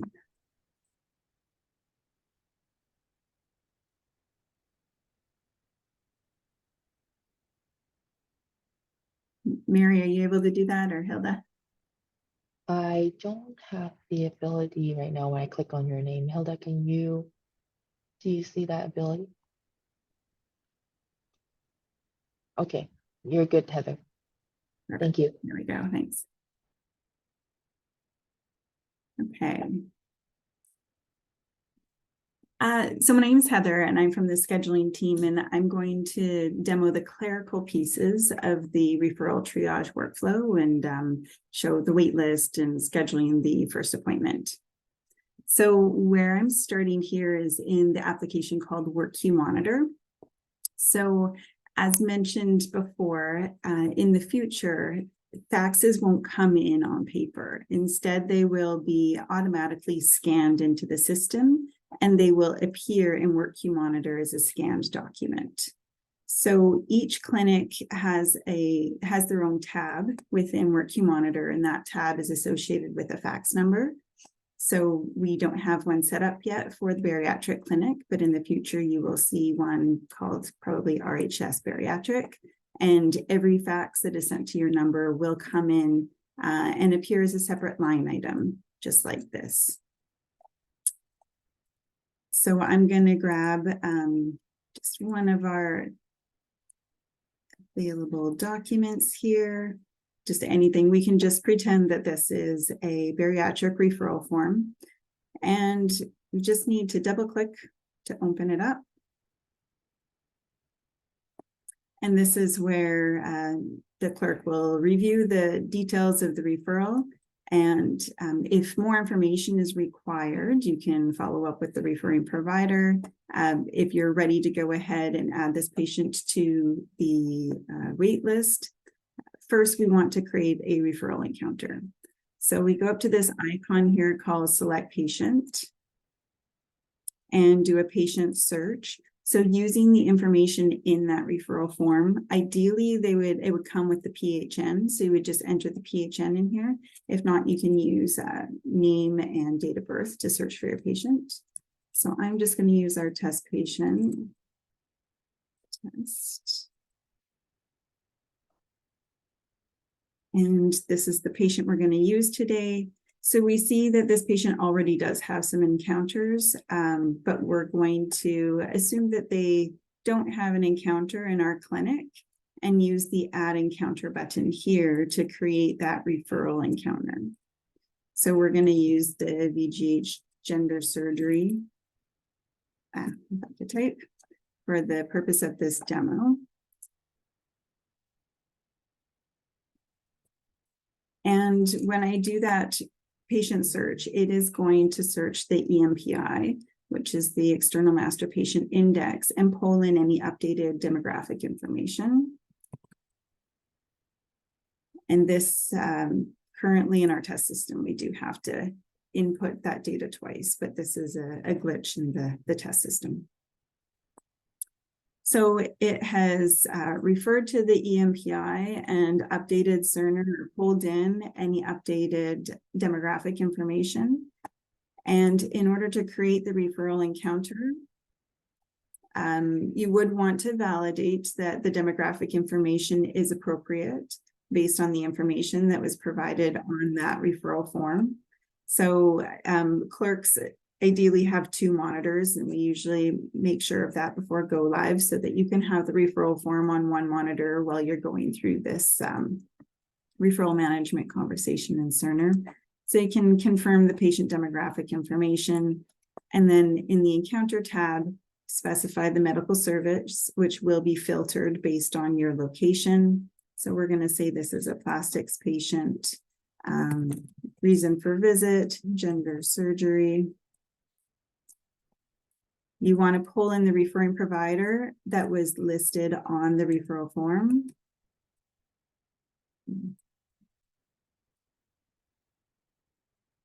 And that's the only mandatory information on this page here.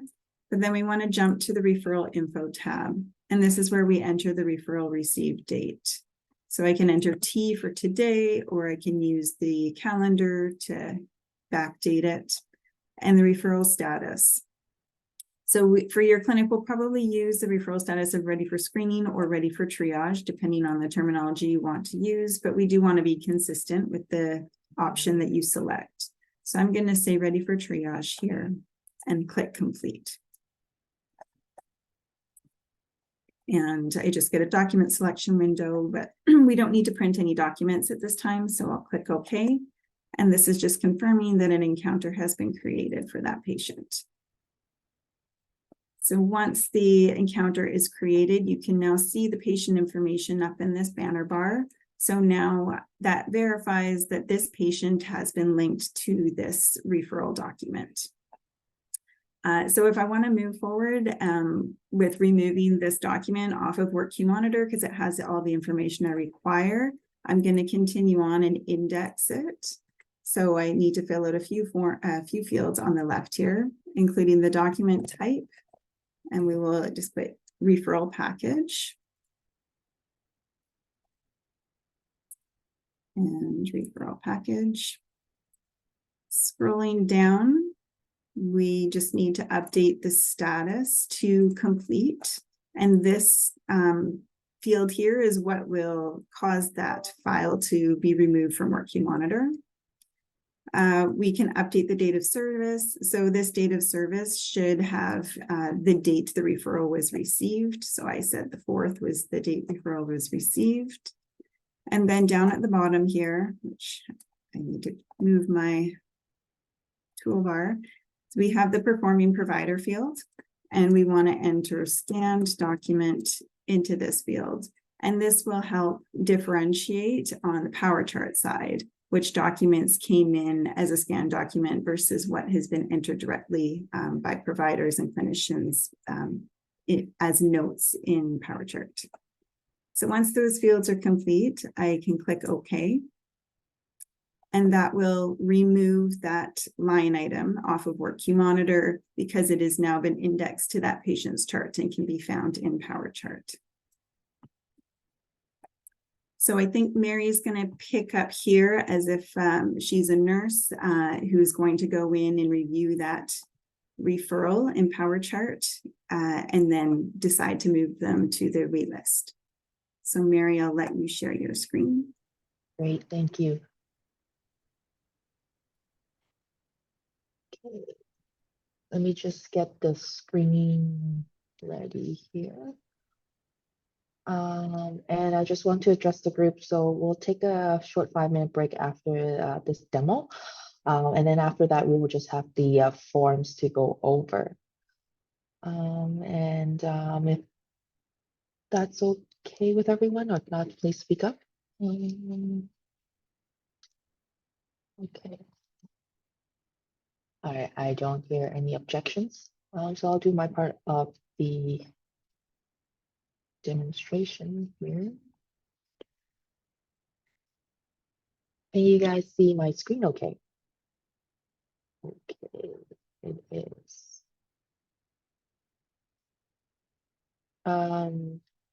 Sorry, can you guys see my screen okay or hear me? Yeah, we can hear you. Great, thank you. All right, so you can see here the nurse logged into the power chart. I am in an application called Referral Management, which can be accessed from the top menu bar here. So I have already preset my selection. And the good thing about Cerner is once you preset, you can save it and you can always retrieve it from your drop-down list as your favorite. And what this does, it allows you to filter all the referral that is ready for triage for a specific location. And so for purpose of this demo, it will be for the VGH gender surgery program. I have a preset ready for triage, and then I will run this. You can see here, we have patient's name, the age, the gender, and the referral receipt date. And then the date that it is that the clerk has put in the ready for triage or the ready for triage label on this. Let's see. Okay, so we go into the patient's chart by clicking into it. And with Cerner, we always have to assign a relationship that just tells the system what relationship you are under for accessing patient's chart. And now we're in the ambulatory workflow. I will click in the referral triage. These are what we call M page that have a preset of menus that is conducive for to help you do what's noted. So in terms of triage, should be able to see documentations here. Okay. My apologies. This is find the right patient.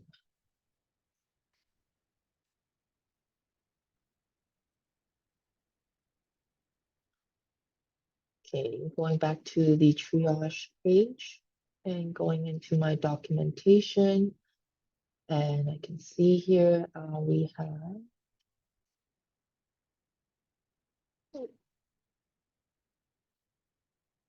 see.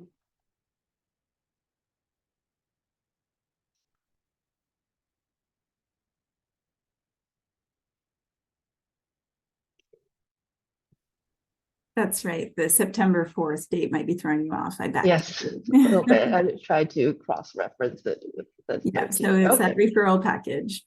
great, thank you. Mhm. So we'll click on it and then we can view the documentation.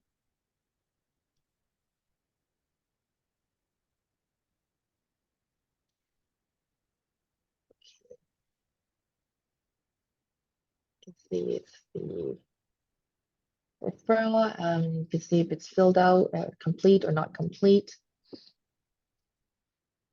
You can also see other patient information. So if the patient has been to other Cerner sites, things like vital signs, any kind of inpatient visits, those information will also be available for you to view as well. You can also view documentation from previous visits if needed. So you can really dive into a rabbit hole, but or you can just very high level, just go through the referral package. Once you have determined the patient is ready or not ready for the next step, we can place a order here. So if Happy Path patient is ready to be accepted, then we would put an accept referral order. Let's click into it. You would put the physician's name. For this here, I'll be putting a test provider. No cosign required. Click OK. And general theme is anything that's yellow is mandatory field. So the nurse will then just relay how urgent this patient needs to be seen, what type of appointment it is, and the visit modality. So you can put down if it's a video, telephone, in-person visit, and the reason for visit. So this would be initial intake with RD or follow appointment. Okay. And we would click sign, but if you are refusing an order, then you can put a refuse order into it. I think it's called reject. Thank you.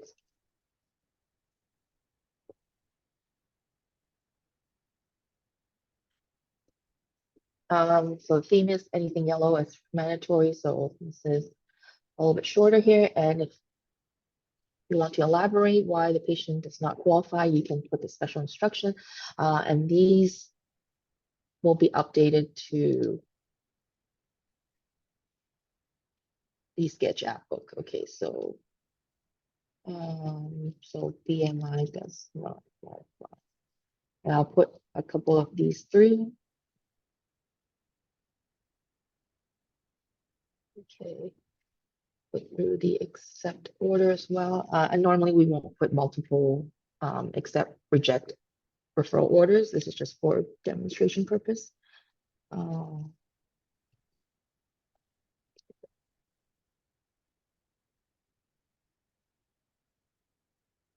And there's also an order that says request for more information in case the referral package is not complete. Okay. So let's take a look at this patient here. How many orders?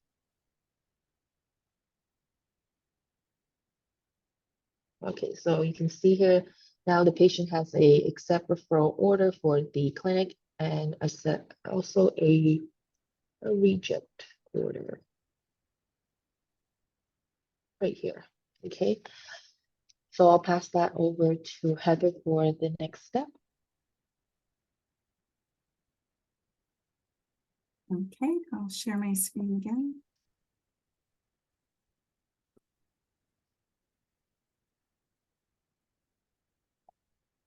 Okay, so first I'm going to follow the Happy Path scenario. So assuming the patient was accepted and the accept referral order was submitted, that will automatically generate what is called a scheduling request. And that those requests fall onto this request list. So within the scheduling appointment book right here, we click on this request list inquiry icon, and that will open up our request list. So I have that open here. And as new orders are added, they are added to the bottom by default. So this is our test patient here, and we can see that the appointment type that is being requested is an intake assessment. And the order that triggered this request was the accept referral order. There is a lot of information that is pulled forward into this request list. And that information is pulled from the order and the encounter, and those are primarily where the information is pulled from. If it was entered in a power plan, the information from there would be pulled in as well. But as you can see, the pertinent information here is the entered date. So this can be used to sort your referrals, the priority. So I think because most of your patients are in the same priority, they're all typically routine patients if they're being added to the wait list. So we can use the next available appointment or use a standard priority for all of them as they're added. There's a days to target field, which is a calculation based on the entered date and the priority. So for you, it's more first on, first off with routine patients. So you don't necessarily need to look at the days to target. This is for clinics that want to make sure that they address their referrals within a certain amount of time. That field tells them how many days they have before they reach that date. Reason for visit, ordering, or the referring MD associated with the ordering encounter. All that information is pulled in here. The special instructions. So if one of those patients should be treated in a more urgent manner, that can be entered into the special instructions, and that can be viewed here.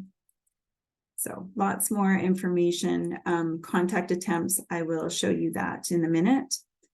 So first, I just want to point out that all of these orders are going to cause the request to fall onto the future request queue for the clinic. But we want to separate the patients that are on a wait list versus patients that are having a follow-up request.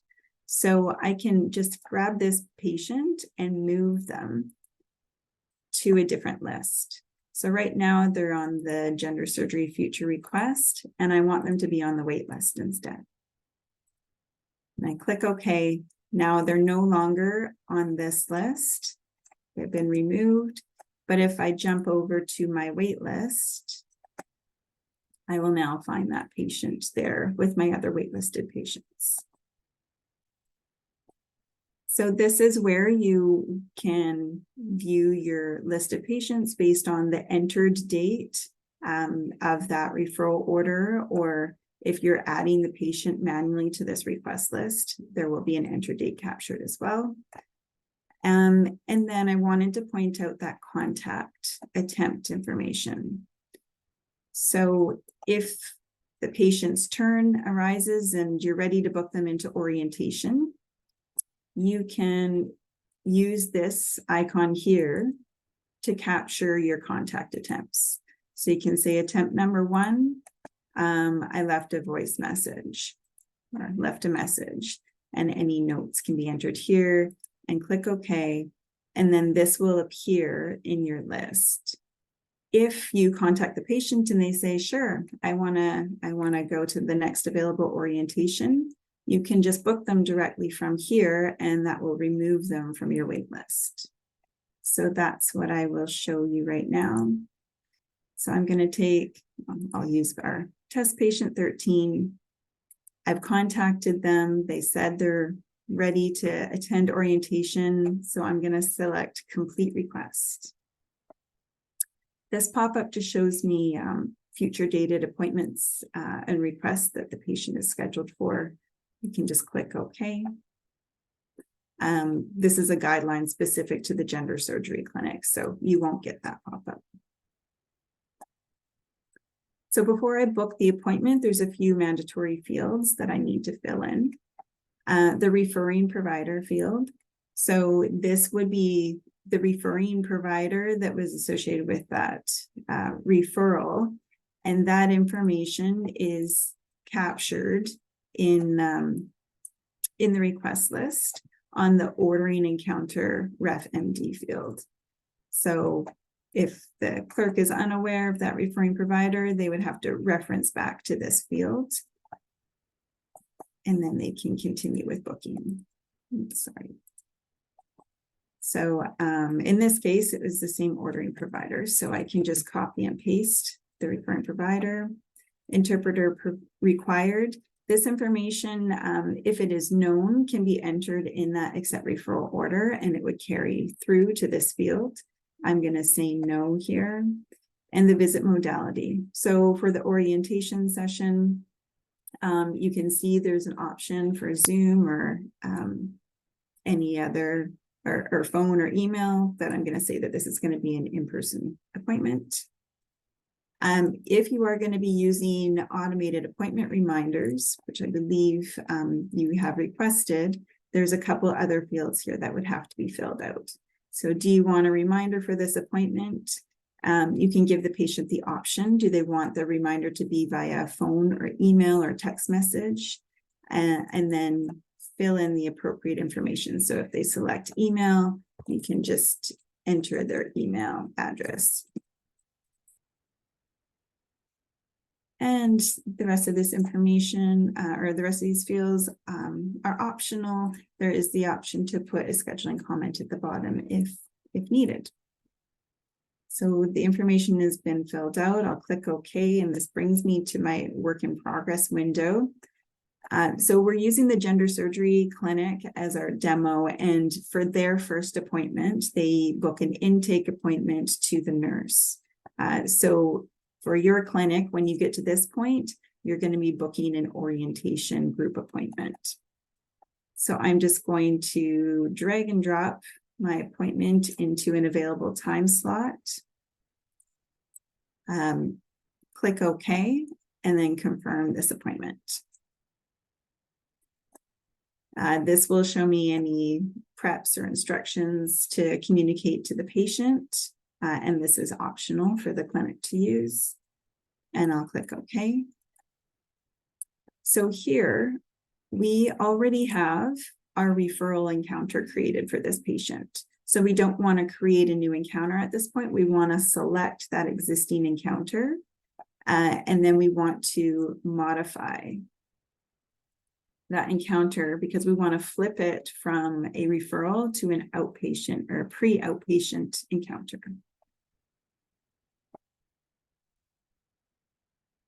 It looks like my window is hidden. Sorry about this. When you have multiple screens, sometimes the window opens up elsewhere.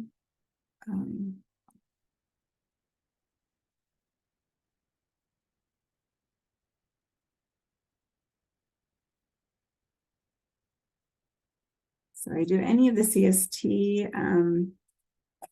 people have the trick for moving the screen when it is, oh, thank goodness, got it. Okay. So here's my available conversations. Pre-register outpatient is the conversation I want to select and click OK.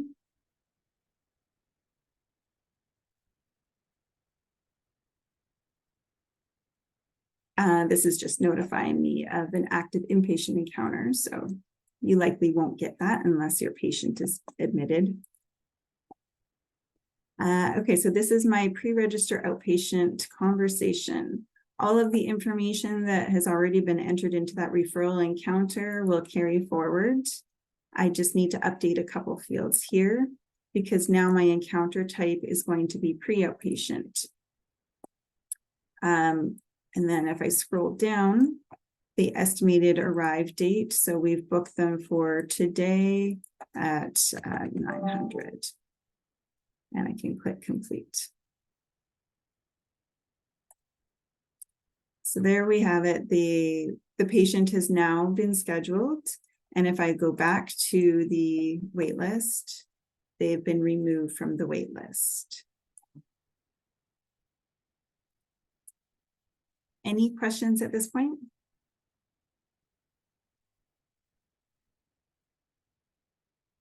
I just want to show you one other thing quickly.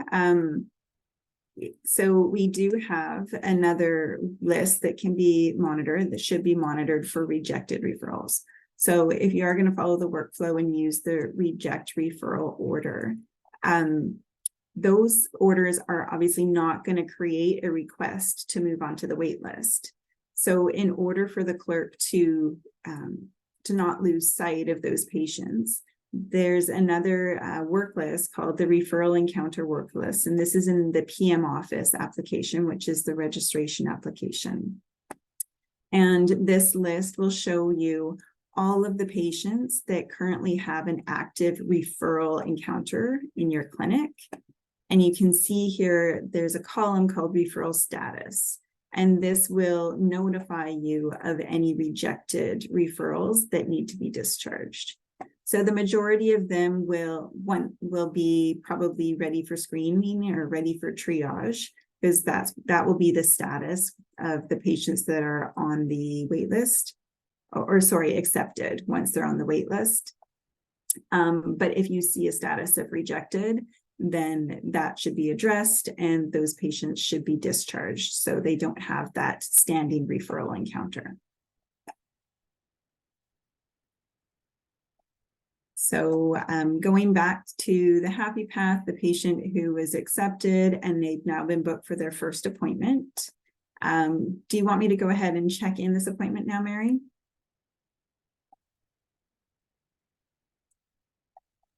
Yes, can you please? Sure.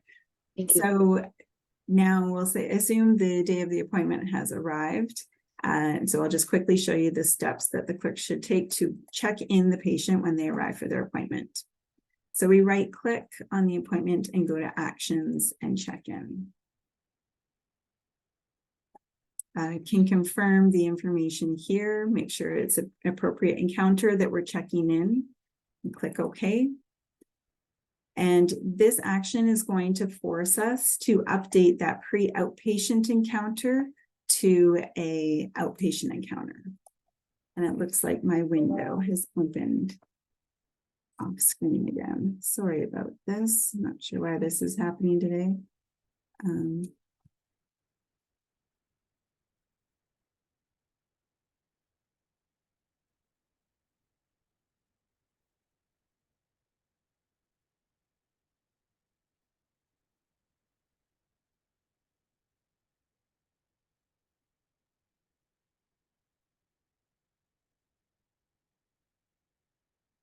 And it does not want to come back for me. So Mary, I might get you to just jump in here if I can't get my window to appear. So the one step that I need to do is flipping or just updating the encounter. So the encounter type will say outpatient instead of pre-outpatient. And then the clinicians can move forward with doing their documentation on that encounter. So unfortunately, I cannot get my window to unfreeze.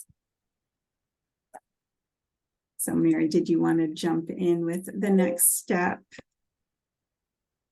And if I can get it to unfreeze, I can come back to it. Okay. Yeah, that's okay. I can kind of take over from here. Thank you, Heather. I'm sorry about that. That's okay. All right, Mary, I think you need to let me share. It's not allowing me to share right now.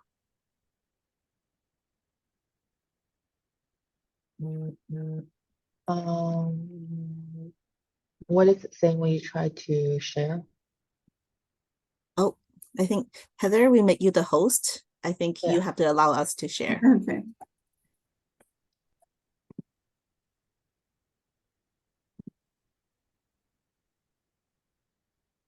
Okay, give it a try. Yeah, I can do it. Perfect. Thank you so much. All right, can everyone see my screen? Yeah. Okay, sounds good.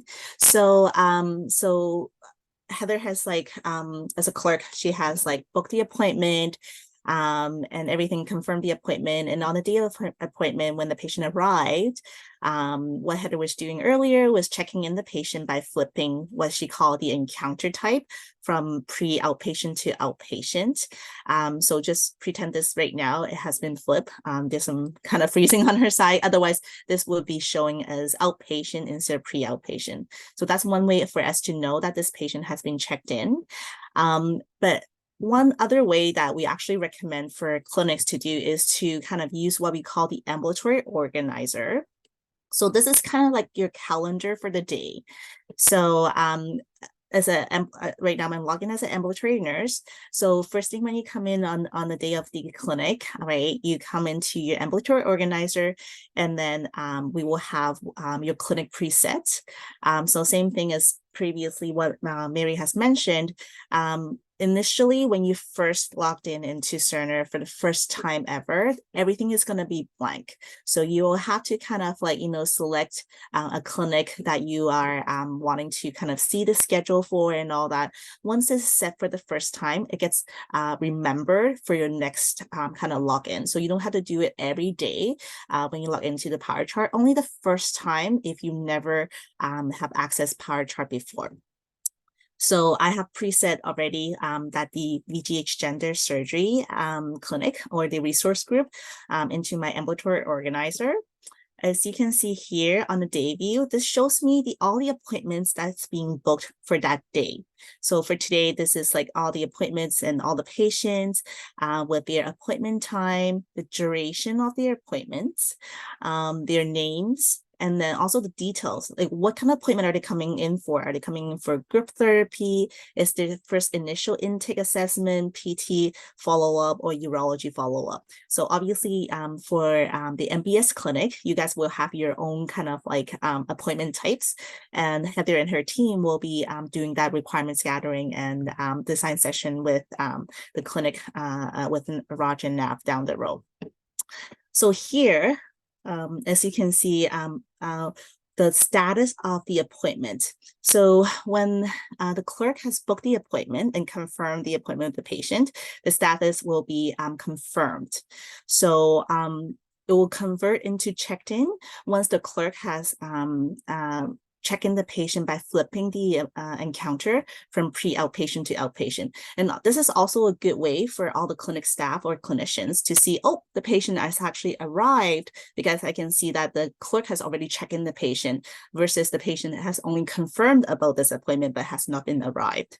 If I actually click into the status here, you can see there's actually different fields that the nurses or other clinicians can also kind of like, change as well. So instead of like showing check-in here, I can see that I can change the status that the patient is actually already being inside the clinic room or exam room, or they have been seen by a nurse, by a provider, by a resident. So this field we can also kind of modify as well. There's also seen by Ally Health. So this is very helpful for clinics that does like kind of multiple appointments for the same day. For instance, if you book the nurse to be seen first at 9 o'clock, and then the dietitian might want to see them at 10 o'clock, and then like, the psychiatrist might want to see them afterwards and things like that. So by changing the status of the appointment, then all the clinician will be able to see, oh, so where's the patient at right now? Has the patient been seen by the nurse already? So now the dietitian can now say like, okay, so now I can go and get the patient for my appointment as well. So there's a lot of way of communicating in Cerner, and this is like a good way of like, open communication for the clinic. Also, just because we are using Cerner, that does not eliminate like in-person verbal communication as well too. So if you don't want to use like Cerner to kind of like change the status of where the patient is, definitely you can continue with current state, which is probably verbal communication within your team to see where the patient is at as well too. But this will be very helpful if you are in a large clinic where people have to walk into different rooms in order to check the status. And this will be one good way to communicate with various clinicians. I believe also Mary earlier on the slide deck, she also showed you this comment section. So I can see, so this is where she can add that comment about this patient. So by clicking on the plus sign, so this is kind of like a sticky note. So you can kind of say like, you know, oh, patient is not feeling well or has a sore throat, like some kind of communication that you wanted to send to the team. So that way they are made aware of before they can kind of like, you know, go and see the patient. So this is another good way to have like a summary of a patient status as well too. So you can make any kind of note. Oh, I'm sorry, I couldn't finish that sentence before I selected, but you can also delete it as well if that note does not, you know, apply anymore, or add new comments as well too. So there's multiple ways of communicating within the clinic by using the ambulatory organizer. So now let's go into my patient's chart. The patient have been checked in. They are ready for their initial intake appointment. So I got the patient to come in. So I started doing my initial review of the patient, my assessment, and then this is where the nurses or the allied clinicians, they can use the power charts to start doing their documentation. So I'm not going to go through a lot of the documentation piece because Gabby, who's another of our informatics team member, she'll be going through those in the later slides after the demo, knowing that your clinic has a lot of documents and forms that we have collected. So we're going to go in more in depth of showing you and the different various types that we have offered for your documentation later on. For the demo right now, I'm just gonna place a follow-up order. So let's say you seen your patient, you've done your documentation, you've done your assessment. Now the patient's ready for a follow-up appointment. So how would that been communicated in Cerner to your clerk is by placing what we call a follow-up order. So same way as how Mary has previously placed the accept or reject referral order. You go to the orders tab, click on the add, and in the search box, you can type in follow-up. And this will give you all the follow-up appointment types that have been billed for your clinic. So for instance, for the VGH Gender Surgery Clinic, they already have a follow-up clinic appointment. So I'm going to place that.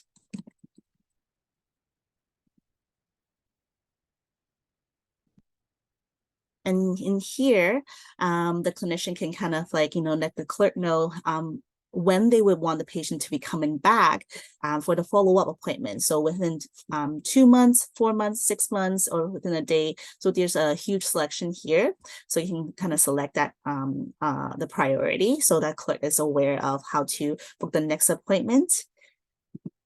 And then as you can see under the follow-up appointment, there's all these different types of follow-up appointment. It could be social work follow-up, wound care, MD follow, new consult, group therapy, and all those things. So by placing a follow-up appointment, the clerk will be able to kind of know which appointment this follow-up appointment is for. And then from there, then they will be able to kind of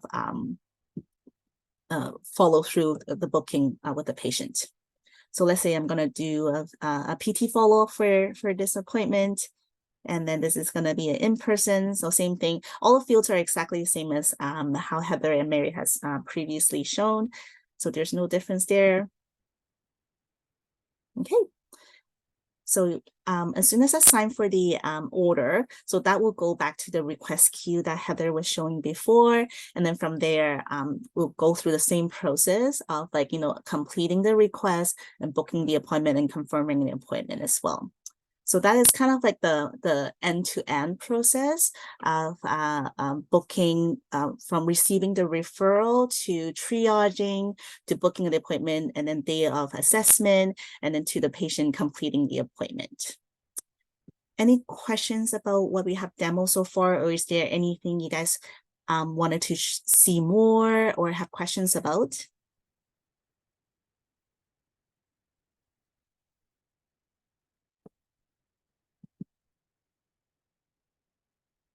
Okay, so I'm not hearing anything. So that concludes our demo portion of our presentation. I think Mary said that we're gonna take a quick 5-minute bio break, and then so we're gonna come back at 9:21, and then afterwards we're gonna review all the nursing and allied documentation and forms, and then that will conclude the remaining of our meeting. Okay, so I'll see everybody in 5 minutes. Thank you.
Just want to make sure Raj, Nav, and the rest of the SMEs are back. If you don't mind giving some a message when you're back, please, that would be great.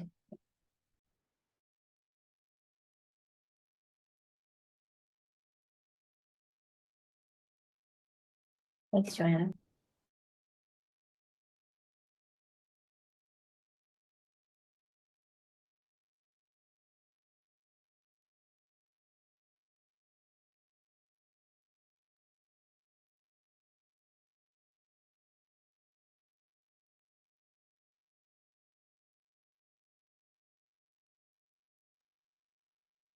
No worries.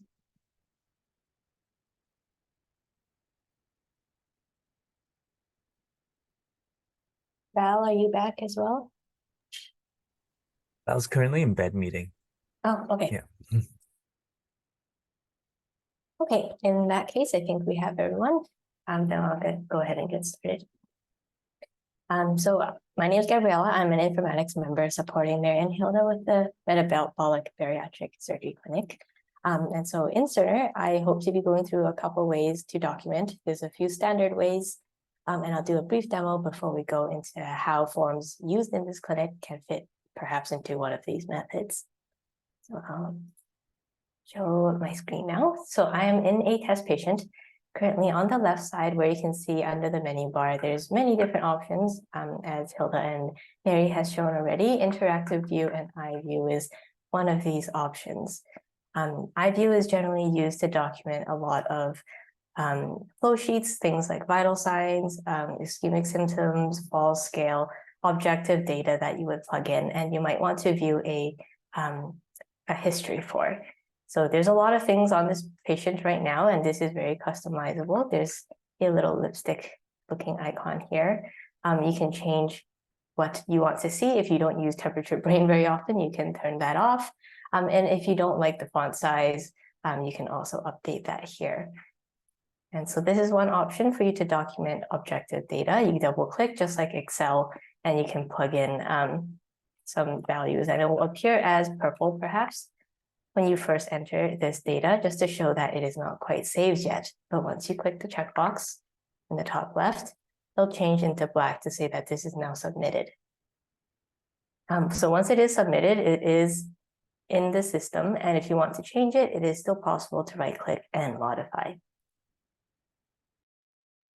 So going on from iView, there's another method called Power Forms, and that is accessed through ad hoc in the top left corner in the gray toolbar here.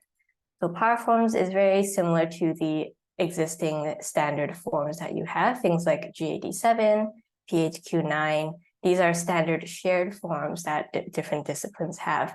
So as an ambulatory nurse, this might look different from what PT can see or what OT or dietitian can see. And so once you double click on one of these, you can see, for example, this form might look somewhat familiar. These are pre-built, and you can select options as you feel appropriate. Yellow fields are mandatory and white are not. And whenever you're ready, you can click the sign form. Going back into documentation, another option that we have discussed previously, you can see options or previous documentation that other people have submitted, PHQ-9 being one that I just submitted, and you can see the options that I have selected here. If you want to add additional documentation, there's a add button at the top, or you can also go through ambulatory workflow at the bottom, how Hilda has shown you before.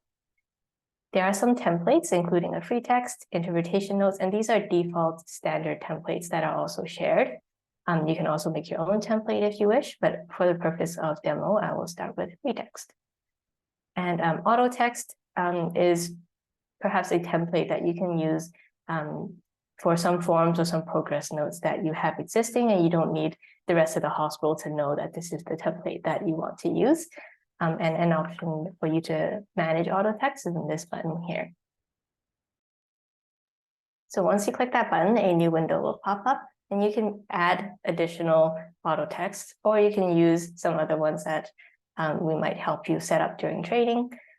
So for example, we have set up, say, diabetes nurse follow-up, and then there's also vital signs that will pull in. other fields that are available for you as a free text. So I'm going to go ahead and type in diabetes nurse, for example, and that will pull up the template that has been built out for this user here.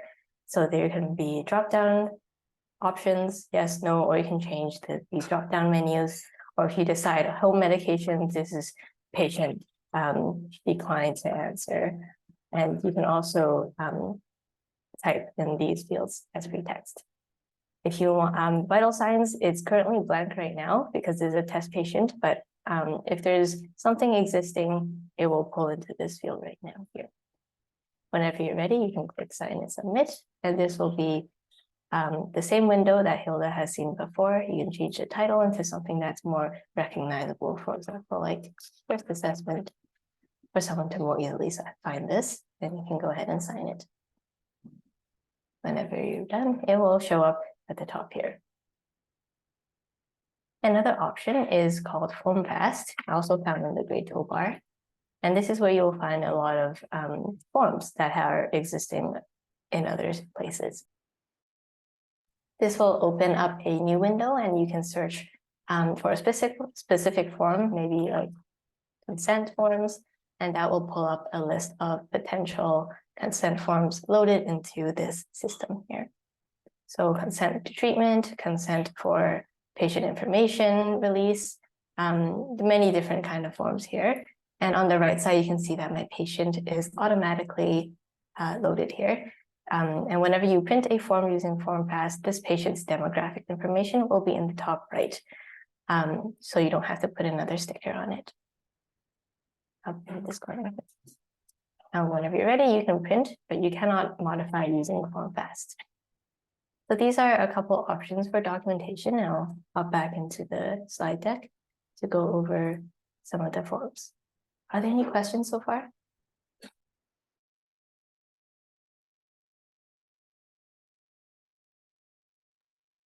Okay, hearing none, we'll go ahead with the forms.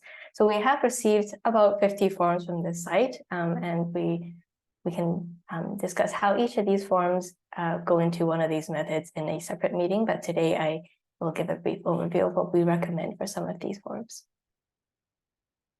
So for a lot of the follow-up progress notes, initial assessments, these seem to be documentations that fit well under a free text kind of note or the documentation that we demoed earlier.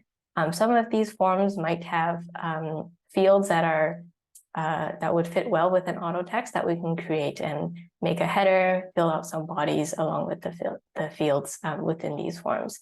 DynDoc is one of these options for a lot of the assessments and follow-up. Another option for power forms, JD and PHQ-9 are existing already, but there are a few, including binge eating scale, OSA screening form that are currently not within Cerner, and we can certainly add these as needed. Considering these are more standard scales that other sites could potentially also use. IVU, speaking of vital signs, diet history, physical activity, these are things that are already existing within Cerner, and we will continue to document there. And for demographics and history up in the banner bar, also where Heather has registered the patient, you can enter their preferred phone number, flags, code status, and histories under their histories tab. For FormFast, most of these forms that we have received are for patient use and require either for them to fill out or a wet signature. So for these forms, we will have them loaded into FormFast, including the smoking contract, patient questionnaire. These things we will load so it'll be easier to print out. There's a few forms that it seems like it's just information only. It doesn't require anyone to fill out, including the Canada Food Guide, health snacking. And for these ones, we will probably recommend them to stay off system. So you can email them to the patient or print them out and hand them to the patient as needed. And some of the referral orders, lab requisitions will remain on orders, as Hilda has previously demonstrated. On the orders tab, you can enter a requisition for a home sleep apnea test, hematology profile, INR, and other orders that will have to flow to other sites. And so I do have a couple questions here. I know Raj has stepped away and Al is not here, but perhaps if anyone else is also able to speak to this, we can try to answer some questions. So with the registered dietitian bariatric progress note and supplements protein goal, I did want to ask if this is mainly for patient reference, and if the clinic prefers to keep a copy on site. And sorry to put anyone on the spot, but Jonathan, do you know if anyone on the call is able to speak to this? I'm not too sure, so I'll recommend just sending it in an email for follow-up. Yeah, no worries, thank you. And so we did have some questions about the progress note, and one of the options, we could make this as an auto text, the free text options with these pre-filled. Another option is to have these as power forms, and we'll also email this out then. And same for the perioperative power form. So there are some power forms that are pre-existing for the surgical sites, recognizing that there are a few fields for diet and food journaling that is not within this power form. There are a few fields that may be missing. And Hilda, I see your hand is up. Yeah, thank you, Gabby. So I think one of my questions about these forms, these are all pre-op forms. So I know the surgery team also have a lot of like pre-op documentation and forms and things like that. Just wondering, like, are we repeating the work? Is this like something that is usually done at the MBS clinic, or is this something that should be part of the surgery team's pre-op checklist and pre-op assessment documentation? Or is the surgery team using the clinic's pre-op documentation in order for them to pull their documentation? I just wanted to know, because that really dictates how we're going to build these forms. As Gabby has shown earlier, you know, the auto text, free text documentation. So those, if we're going to go forward with a dynamic doc, those documentation will be only housed within the documentation tab. So any kind of fields that has been documented, for instance, their weight, their allergies that are documented in the free text note, that does not get pulled over onto another form that has those fields. So if this information is critical for the surgery team, so that way they are not doing quote unquote double documentation, right? So anything that has been assessed, has been asked, should be pulled forward to the surgery team. So that way they already, oh, it's like I can see somebody you've been seen at the MBS clinic. They've already documented your dietary needs, like, you know, all your kind of preferences and all that. So just confirming it instead of like doing double documentation. So that really helps us to dictate whether this should be a power form build or if this should be a dynamic doc. So I think I wanted to kind of put that out to the team. I'm not sure if Raj is here, but we can definitely kind of confirm with her as well too, but just want to put it out there. So that helps us to guide us what kind of form or build it is for the documentation. Joanna, would you have any indication of this? Like, are you talking about like the pre-admission questionnaire and? Yeah. I sorry to cut you off there. I think this would have to, I think the thing you have to be mindful of is the timing of it, because if it's first documented when they're in orientation and we wait a little while for the surgery, we might need to update it for a little bit. But I think, Joanna, do you know if the surgeons are using the documentation based off of yours and Raj's? I have to confirm with her. Yeah, okay, not a worry. Gabby, can I ask you to just put it as a follow-up action, please? Thank you. Yeah, for sure. And just to expand on what Hilda said, a lot of power forms and public auto texts that are shared with other sites, they are preset. And so it can look a bit overwhelming because it has to work for everybody who uses something like a preoperative pre-procedure checklist. And so if we use a private auto text, then it's something that whenever you want to change the field, if you feel like procedure location isn't valid for you, or you feel like maybe only these 3 fields are what we need, then we can go ahead and you can change that without asking CST to change. Whereas if it's a shared power form or a shared auto text, it does have to go through approval and multiple levels before that change goes ahead, because it does affect other sites. So that's another consideration for power form versus private auto text. Yeah, completely agree. I think Joanna, if you can, or if you need me to kind of relay that to Raj, I can do that as well. But I agree, auto text is more malleable and flexible. Yes, yeah, if you could relay that to her. Okay, I'll do that. And I think I can just speak a little bit to this, because I think the process we're doing right now is actually when like Joanna or Raj or Ruth do their pre-op medical history and their nursing notes, they then actually flag certain concerns, and we discuss certain patients as a team with the surgeons if they're like specific concerns. So that the patients don't end up staying in the program when there are like clear contraindications like really early on.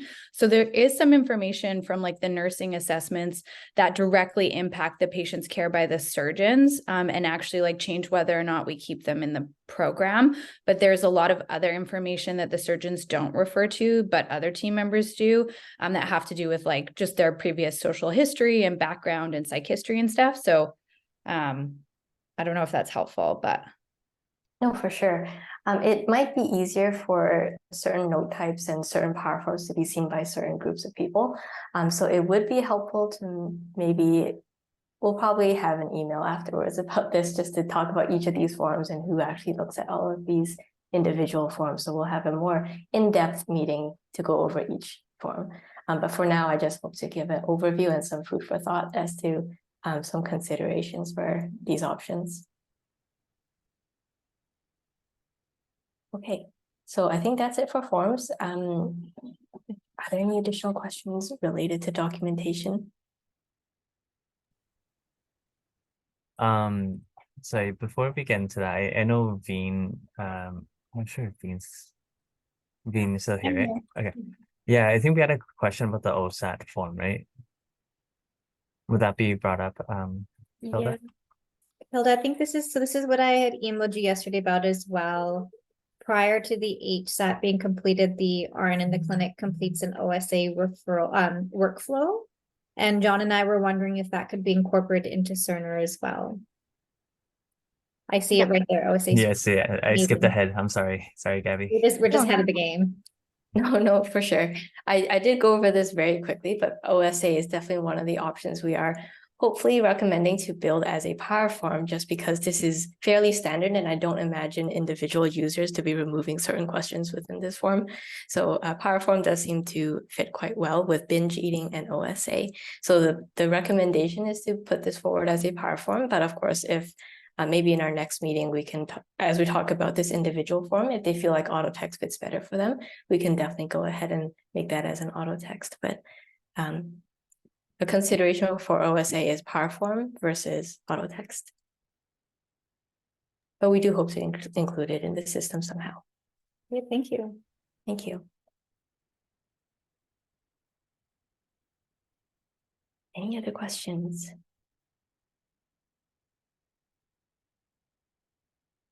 Right, if not, I'll pass it back to Hilda to go on for the rest of the session. Gabby, would you mind clicking to the next slide? Or, oh, it's okay, I can present.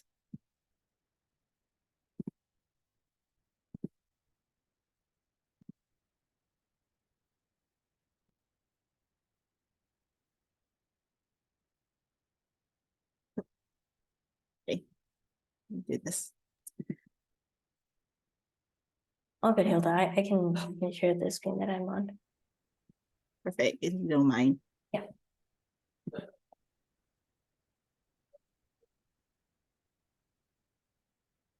So we only have like one additional question for the clinic. Just wondering, is there any kind of downtime procedure current state that you guys are doing? Knowing that you guys are all paper right now, so probably you don't have any downtime procedure, but we just wanted to confirm, it's a standard question we ask all clinics.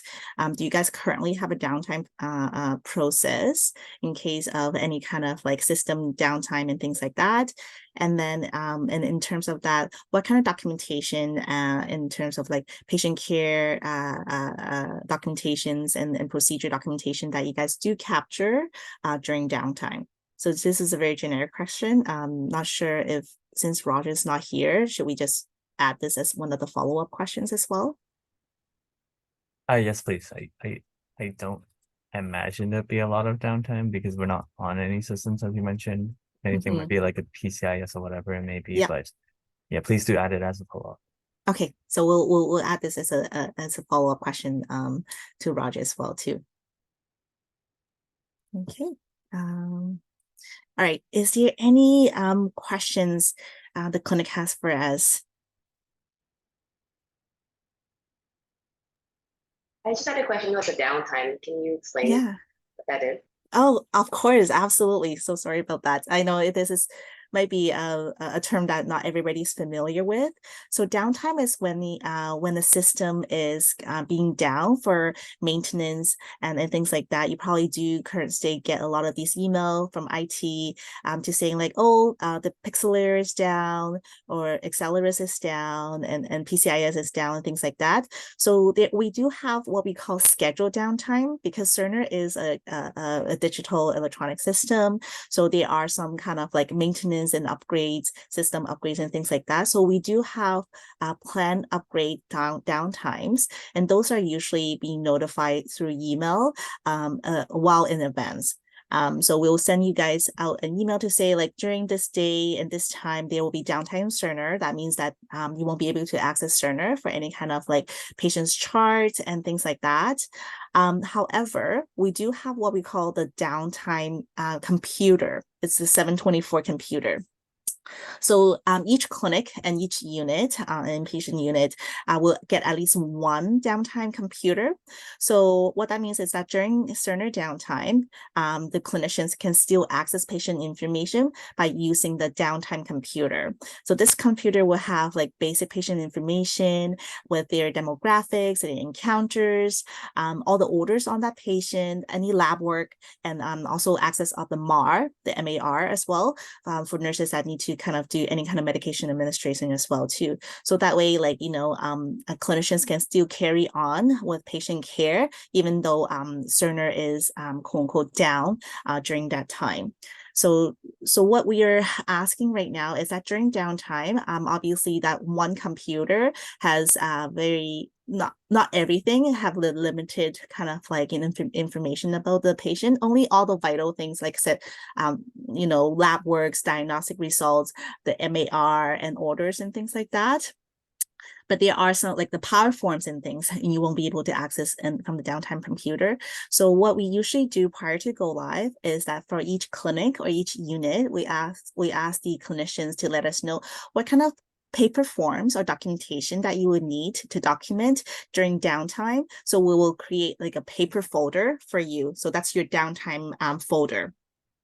So that way, during downtime, you can still access your nursing documentation, your dietitian documentation, probably is current state, like, the interdisciplinary notes, or any kind of like, PPOs and things like that you want to place orders on.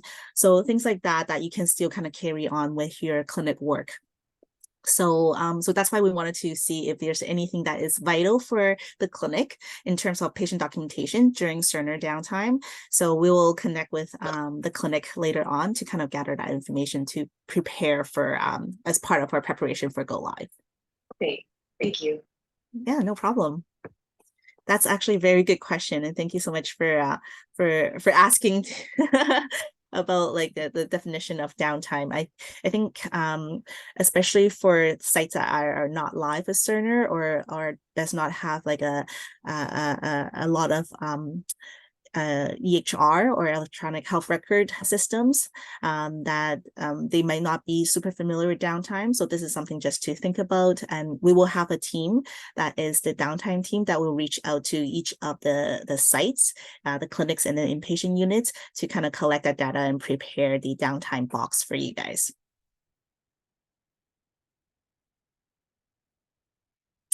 Any other questions from the clinic? Just any questions in general from what you've seen so far, from our demo, or anything that we have not touched on that you are wondering what that would look like in the future for you? I did have a question with for all all the information gathered. Is it generated as well from Care Connect? Like, could we get access to Fraser Health documentation? That is a very good question. So here, I'm just gonna show my screen right now. So I believe current state, as I think it was Dr. Harris who mentioned, a lot of your patients are not from within Vancouver Coastal. They might be from Fisher Health or from the island or North Shore and all that, right? Sorry, North Shore is Lionsgate. So Lionsgate would be on Cerner, but up north. For Cerner, we do have on the inside pie chart, we have kind of like an access to Care Connect. So you see the tab here for Care Connect. So when I'm already in my patient's chart, when I click Care Connect, and this right now, I'm not in a live domain. So that's why it's saying that like I cannot access Care Connect for this patient. Sorry, Hilda, we don't see your screen. Oh, okay. Give me 1 second.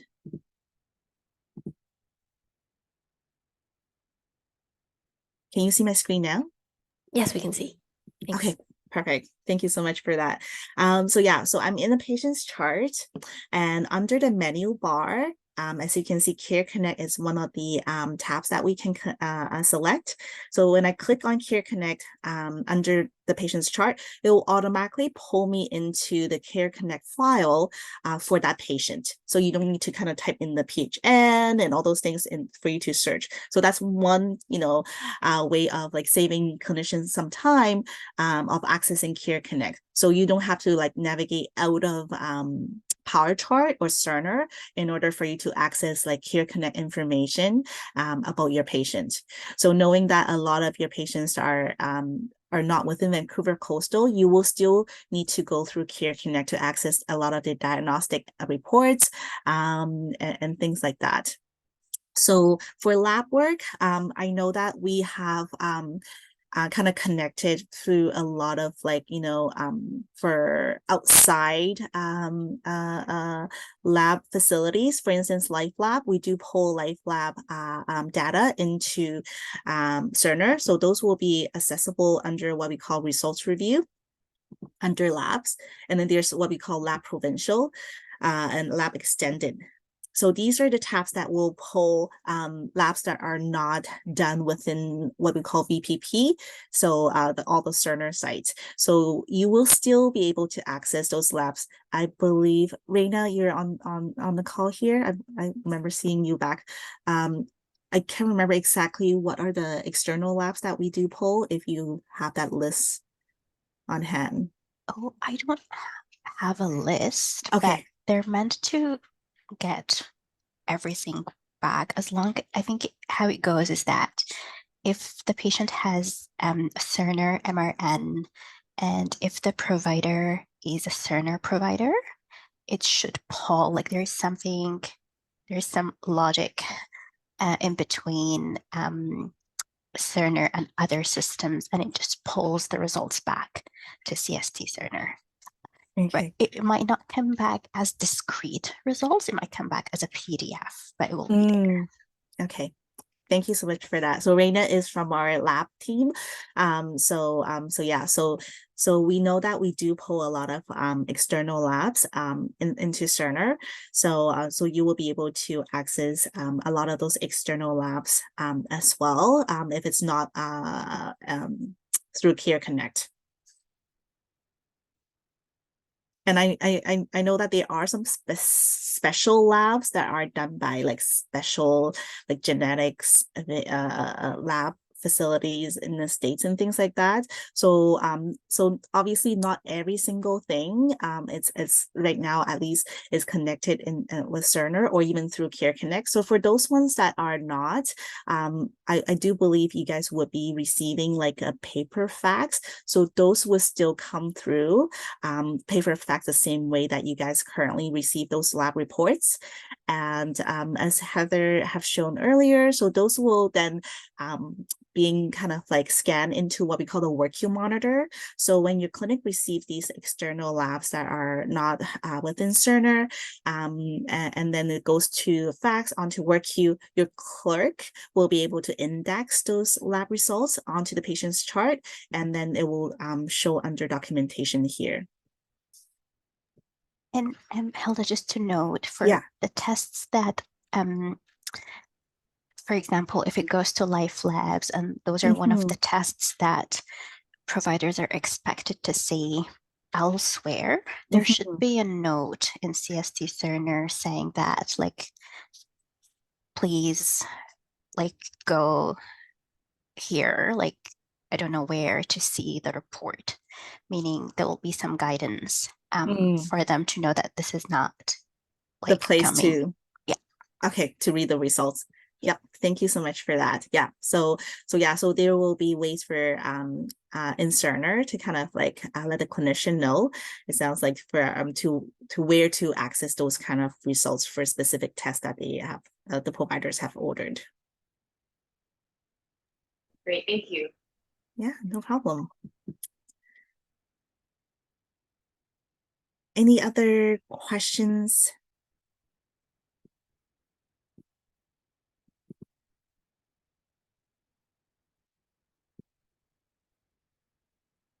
Nope, so I'm not hearing anything.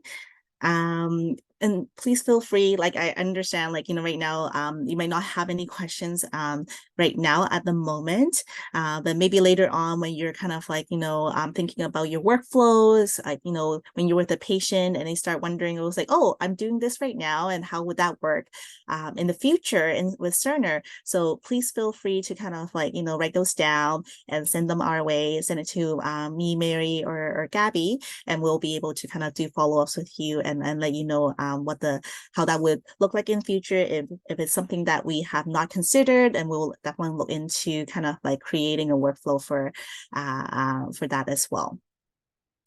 All right, so for next step, I think we kind of reviewed this slide earlier with the providers as well. So we know that the scheduling design session that has been scheduled for your clinic for September 18th. And so this is where the scheduling team with Heather will be doing, like, you know, a design session similar to what we're doing today, to go through all the requirements for the scheduling side of things, about your appointment types and things like that, and how long each appointment should be billed in Cerner. So that is the date for the scheduling design session. Right now, order set session, we don't have a date booked yet, so we'll definitely follow up with that, knowing that Dr. Harris was saying that he hasn't gotten any invites yet. So we'll follow up with the order sets team to see when will be the next order set session that has been slated for your clinic. And as the validation session, we know that right now we have talked about doing October 25th. So same time, 7 to 10 a.m. with the providers only for the first hour. Yeah, just a small note there. I think they start surgery around 7:45, so maybe like 30 to 40 minutes at most. Okay. Might not be for all the providers, but I just wanted to be mindful in case you need to compress some of that content. Okay.